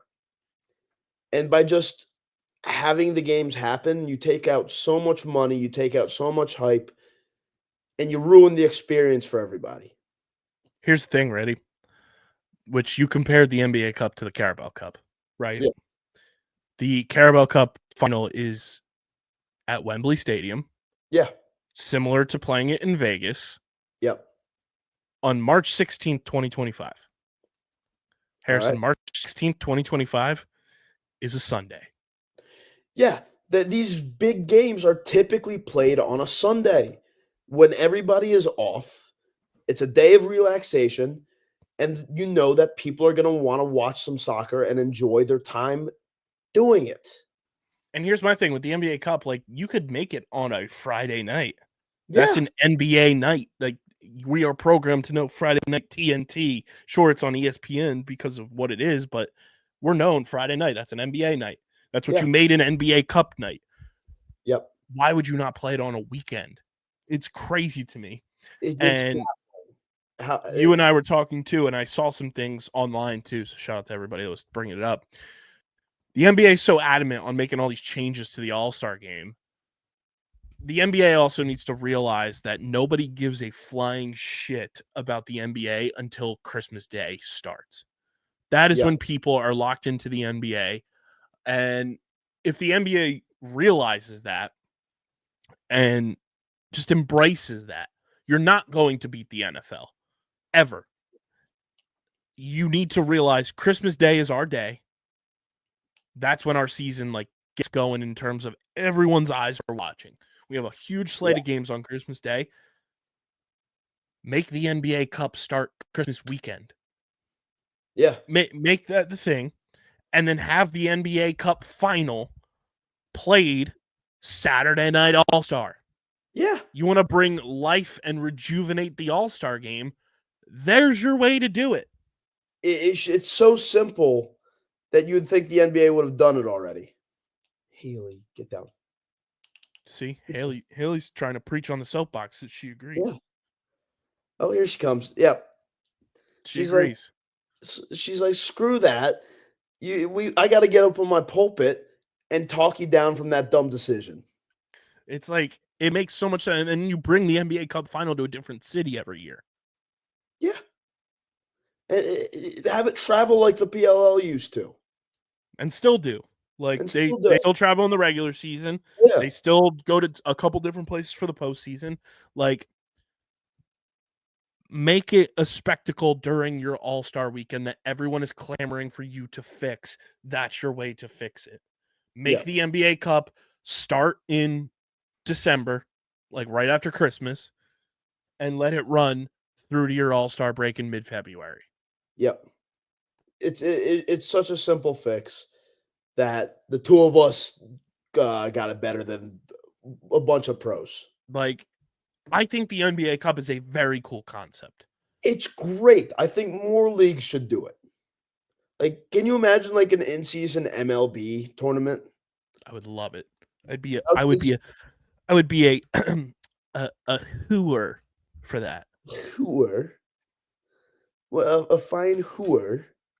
Like the NLL is doing something this year too Yeah. for the games that are set aside to be like Tucker out lymphoma night for Tucker Williams, who sadly passed away a decade ago. Yep. The 3 teams that compete, and I hope to see more teams get involved because it would be amazing. They're doing like the Tucker Cup, like the Tucker Williams Memorial Cup, and it's between the Bandits, the Albany Firewolves, and the Las Vegas Desert Dogs. And it's the first year of that. That's cool. That's phenomenal. An amazing cause, and it adds a new like element to your season and a trophy that teams are going to compete for. You know, we saw that for a while in the NLL too between the Canadian teams when they had the Alternative Cup, and it was the champion of Canada. Like those types of things, while on the surface, I think to a lot of American fans, the trophies that aren't the inevitable championship feel like they are like lesser than. Guess what? That banner's gonna fly forever. That trophy's gonna be in the trophy case forever, and you get to brag about that shit forever. And let me tell you something right now. Let me talk to you real quick. Do you know how much a Tottenham fan would kill for one of those trophies, one of those side trophies? They would sacrifice everything they've ever had for an FA Cup, for a Carabao Cup, because those trophies, while not as major as like the championship or like the Champions League, that's still a trophy. That's still something your team can brag about and feel pride in. They don't have a single goddamn one of them. Mm-hmm. And I know I'm throwing a stray at Tottenham real quick. Let me do that because I'm a Chelsea fan. I love doing that. They're so easy to make fun of. But and guess what? Tottenham not in my Elite 8. So yeah. So but no, it's something that these fans can really just take pride in. And you know who gives a damn, I think, the most about this trophy right now? Damian Lillard. Because that man has been struggling to get a trophy his entire career. And look at last year, too. The Lakers, LeBron and AD cared about winning that. Yeah. And that was a whole presentation, too. And I mean, it is partially because it's LeBron, and the GOAT's got to have his way, you know? And deservedly so. He's, 39 now and still balling out at the highest 40 level. in like a week. Yeah. And he's playing with his son, and that's so cool. But like, it should feel massive that they won this. Mm-hmm. It's a big accomplishment to win. They won every single one of their games, right? I think so. That's pretty damn hard to do, regardless of whether it was against weaker competition. Beating the Thunder is an accomplishment in and of itself. Right. They're a good team. Unbelievable team. And here's my thing. I think the NBA Cup will start to have magnitude and feel like an event that teams want to win in like 5 years. Yes, I agree. Like it's going to take time, and NBA Twitter is the worst fucking place on the internet. It's been for a while. They've like bullied teams into feeling like this is nothing. Like both the Lakers and last night the Bucks didn't like celebrate, and they had like celebration like champagne and Michelob Ultras, which goggles and everything in the locker room and everything, and they were like, yeah, we chose not to celebrate. It's like, come on. You just won a trophy. It's not a participation trophy. You can celebrate winning this. Like, it's crazy to me that like these fucking like Muse accounts and these 18-year-olds and like 12-year-olds that are running accounts behind the faces of NBA players. Let's be real. 18-year-olds, it's 12-year-olds. Yeah. These are children. Bullied NBA teams into thinking this is a nothing competition. It's not. First of all, you're getting paid if you win. You're getting a nice little bag. So that's nice. And you're getting a goddamn trophy. I cannot overstate that enough. A trophy is a trophy, and you can hang that banner in your rafters. Mm-hmm. It's insane. It's nuts to me that is like where we are in fandom. It's so crazy to me. Yeah. Enjoy the sport. Don't think you're too cool to enjoy a sport. Right. At the end of the day, this is a game. And what is the most important thing about a game? Winning. Winning. Yeah, 100% agree. Let's That's go why we're Birds. all right now as Sixers Yeah, fans. yeah. Let's go Birds this weekend though. Let's channel that energy, that positive energy into the Birds. And little programming note here. We will have an episode on Monday that will come out that I'll record Sunday night, and we will have an episode regularly scheduled that will come out the day after Christmas. Harris and I will just be recording a day earlier. So if anything happens on Wednesday on Christmas Day that we miss, we apologize. We won't be recapping the Christmas games per se, but maybe I'll pop in. Yeah, we'll preview them, and if I have time to like quickly recap them for you guys, I'll pop in and pop a little segment in there for you after and post. Just a quick little AO post production here. Yeah, easy stuff. But we will have an episode regularly scheduled. Same thing with like New Year's. You'll have episodes, so nothing to fret about. But this is for the real sickos and the true underground fans. If you're listening at this point, leave a like on the video and drop a comment with TBP. Harris and I have been talking about Top Bins, our original spin-off podcast, our original expansion podcast on the network that did 13 episodes, went on a like 4-year hiatus, and then did a lot more episodes and has been on a hiatus. And I don't know if I ever fully announced that the show was on a hiatus or it just kind of stopped recording. So here's the thing. Matt went back to college. He's student teaching. That took priority. And we said, dude, you got to do what you got to do.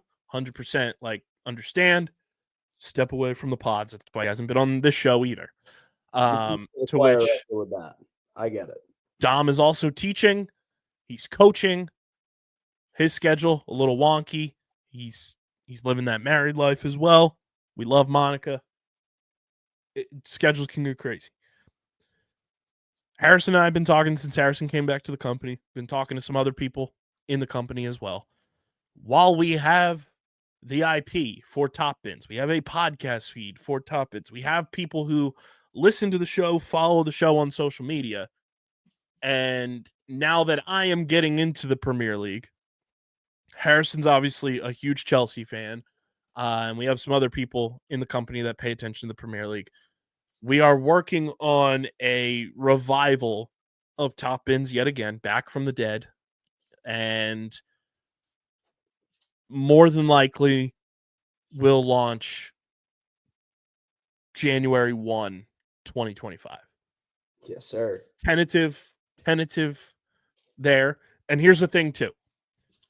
First and foremost, Top Bins is Matt and Dom's show. Hands down. Like, if Matt and Dom have the time and the want and desire to come back and host that show, it's their show. 100%. I'll go back to producing it. Harrison would probably help me produce it. We do a whole bunch of stuff with it. Harrison would probably be a third mic on there. But if they do come back, that's the case. They will retake the show. It's theirs to run with. But in the meantime, while they're doing their real life things and away from podcasting, we're going to take advantage of the IP and take advantage of me getting into the sport and into the league that is covered on that show. And we're going to bring it back and try to do it justice. And it'll be weekly. We'll record every Wednesday, just like Top Bins normally did when Matt and Dom were doing it. And it'll drop. What do you think best drop date would be for the episodes to come out? Like Fridays? Fridays would be, that way it's right at the start of the Premier League weekend. So probably like Friday morning, like probably midnight Eastern. And that way it's like 5 a.m., 6 a.m. Europe time. So little tentative announcement there that January 1st, 2025, Top Bins back. Down. Yeah, that's going to be awesome. I can't wait. Right at the beginning of the transfer window. We'll have some announcements on my fandom during that time. So a lot to look forward to. Once again, big thank you to Tyler and Nicoletta for hopping on in studio a couple weeks ago and Haley. being on the show. They are truly the best. Go download their album. Go buy their album, Chaos into Poetry. It's out now on all platforms. It's available everywhere. Go get that bad boy. Shout out to them. Follow us on the socials at Underground PHI across the board. Search Underground Sports Philadelphia. We are there.